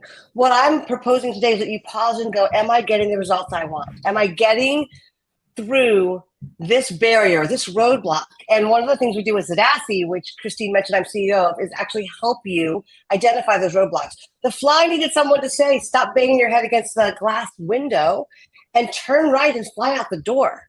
So when I use that example of the square peg in the round hole, did I get a lot of success by trying hard? Absolutely. But sometimes we need to pause and go, is the work I'm doing, is what I'm working hard at going to get me there? You know, I'm going to go back to what Dre said. You know, when Michael Jordan was learning how to do foul shots, he would do 500 in a row because it would become habitual without thought. That's what we do without thought. And to be able to do that, he had to think through his stance. If he had made 500 shots with the wrong flick of his wrist, guess what? He'd have missed. He wouldn't have been a threat on the foul line. When Michael Jordan hit the foul line, everybody knew it was 2. 1-1, it was 2, because he had trained himself to do it right. He had worked hard at doing what was effective. And so the story of the fly that Pritchard tells that I shared with you is really about looking at your paradigm. It's not about try hard or don't try hard, work hard or don't work hard. Absolutely work hard. But if you work hard at something that's not getting you where you want to go, you got to pause and go, why am I doing it this way? Maybe I need to shift. Maybe I need to get a coach. Maybe I need to figure out why I keep hitting the same roadblock, because that is what makes the difference. Growth always starts with awareness. And if we go back to the very beginning, that little fly was not aware that what he had chosen would never lead to success. I love it. Susie, what's the sorry, but please don't continue. Good. No, I was going to say, what are you doing that you're working really hard at that's not leading you at least in incremental growth to what you want? If you keep hitting the same roadblock, you want to pause and go in a new direction. Susie Miller, spell this Zadassi. Spell that slowly for us, and then I'll put that in the prompt for the next show. Spell that again for us. Perfect. It's ZADASI.com. I love it. Susie Miller, thanks for joining us again. Can't wait to see you here again as we transition off. I was going to transition myself off. Dre Baldwin, thanks for being here, brother. Appreciate you so much. Thank you so much. And actually, let me stop clicking, Delon. You can bring down Susie and Christina and Dre as we get ready to transition to Twitter Space with Elena Cardone and Lisa Copeland. Again, my name is Ramon Ray, and this is Breakfast with Champions. So glad that you all are here today. I'm getting ready and excited for an exciting conversation. I know that Elena Cardone is going to bring it on Twitter Spaces, and I know that Lisa Copeland as well is going to bring it on Twitter Spaces as we continue the Breakfast with Champions community live here on Twitter Spaces, multi-platform. Join us again tomorrow at this same video platform, bwcdaily.com or youtube.com/@BWCDaily. Feel free, Dolan, to end the live broadcast. And with that, Lisa Copeland, how are you? I hope you're well, and let me just make sure you can hear things well, and then I'm going to turn this segment over to you, Lisa, and Elaine. I see Glenn's here as well. So, Lisa, can you hear me okay? How are things? I can hear you. I'm great. How are you this morning? God, you have an absolute, you are fire. Like, you are such an incredible moderator. Oh, thank you. I appreciate that very much. Great to be in this amazing community. Thank you, Lisa. So with that, Lisa, the mic's all yours for you to moderate and continue as you wish. Glad you're here. The floor is yours.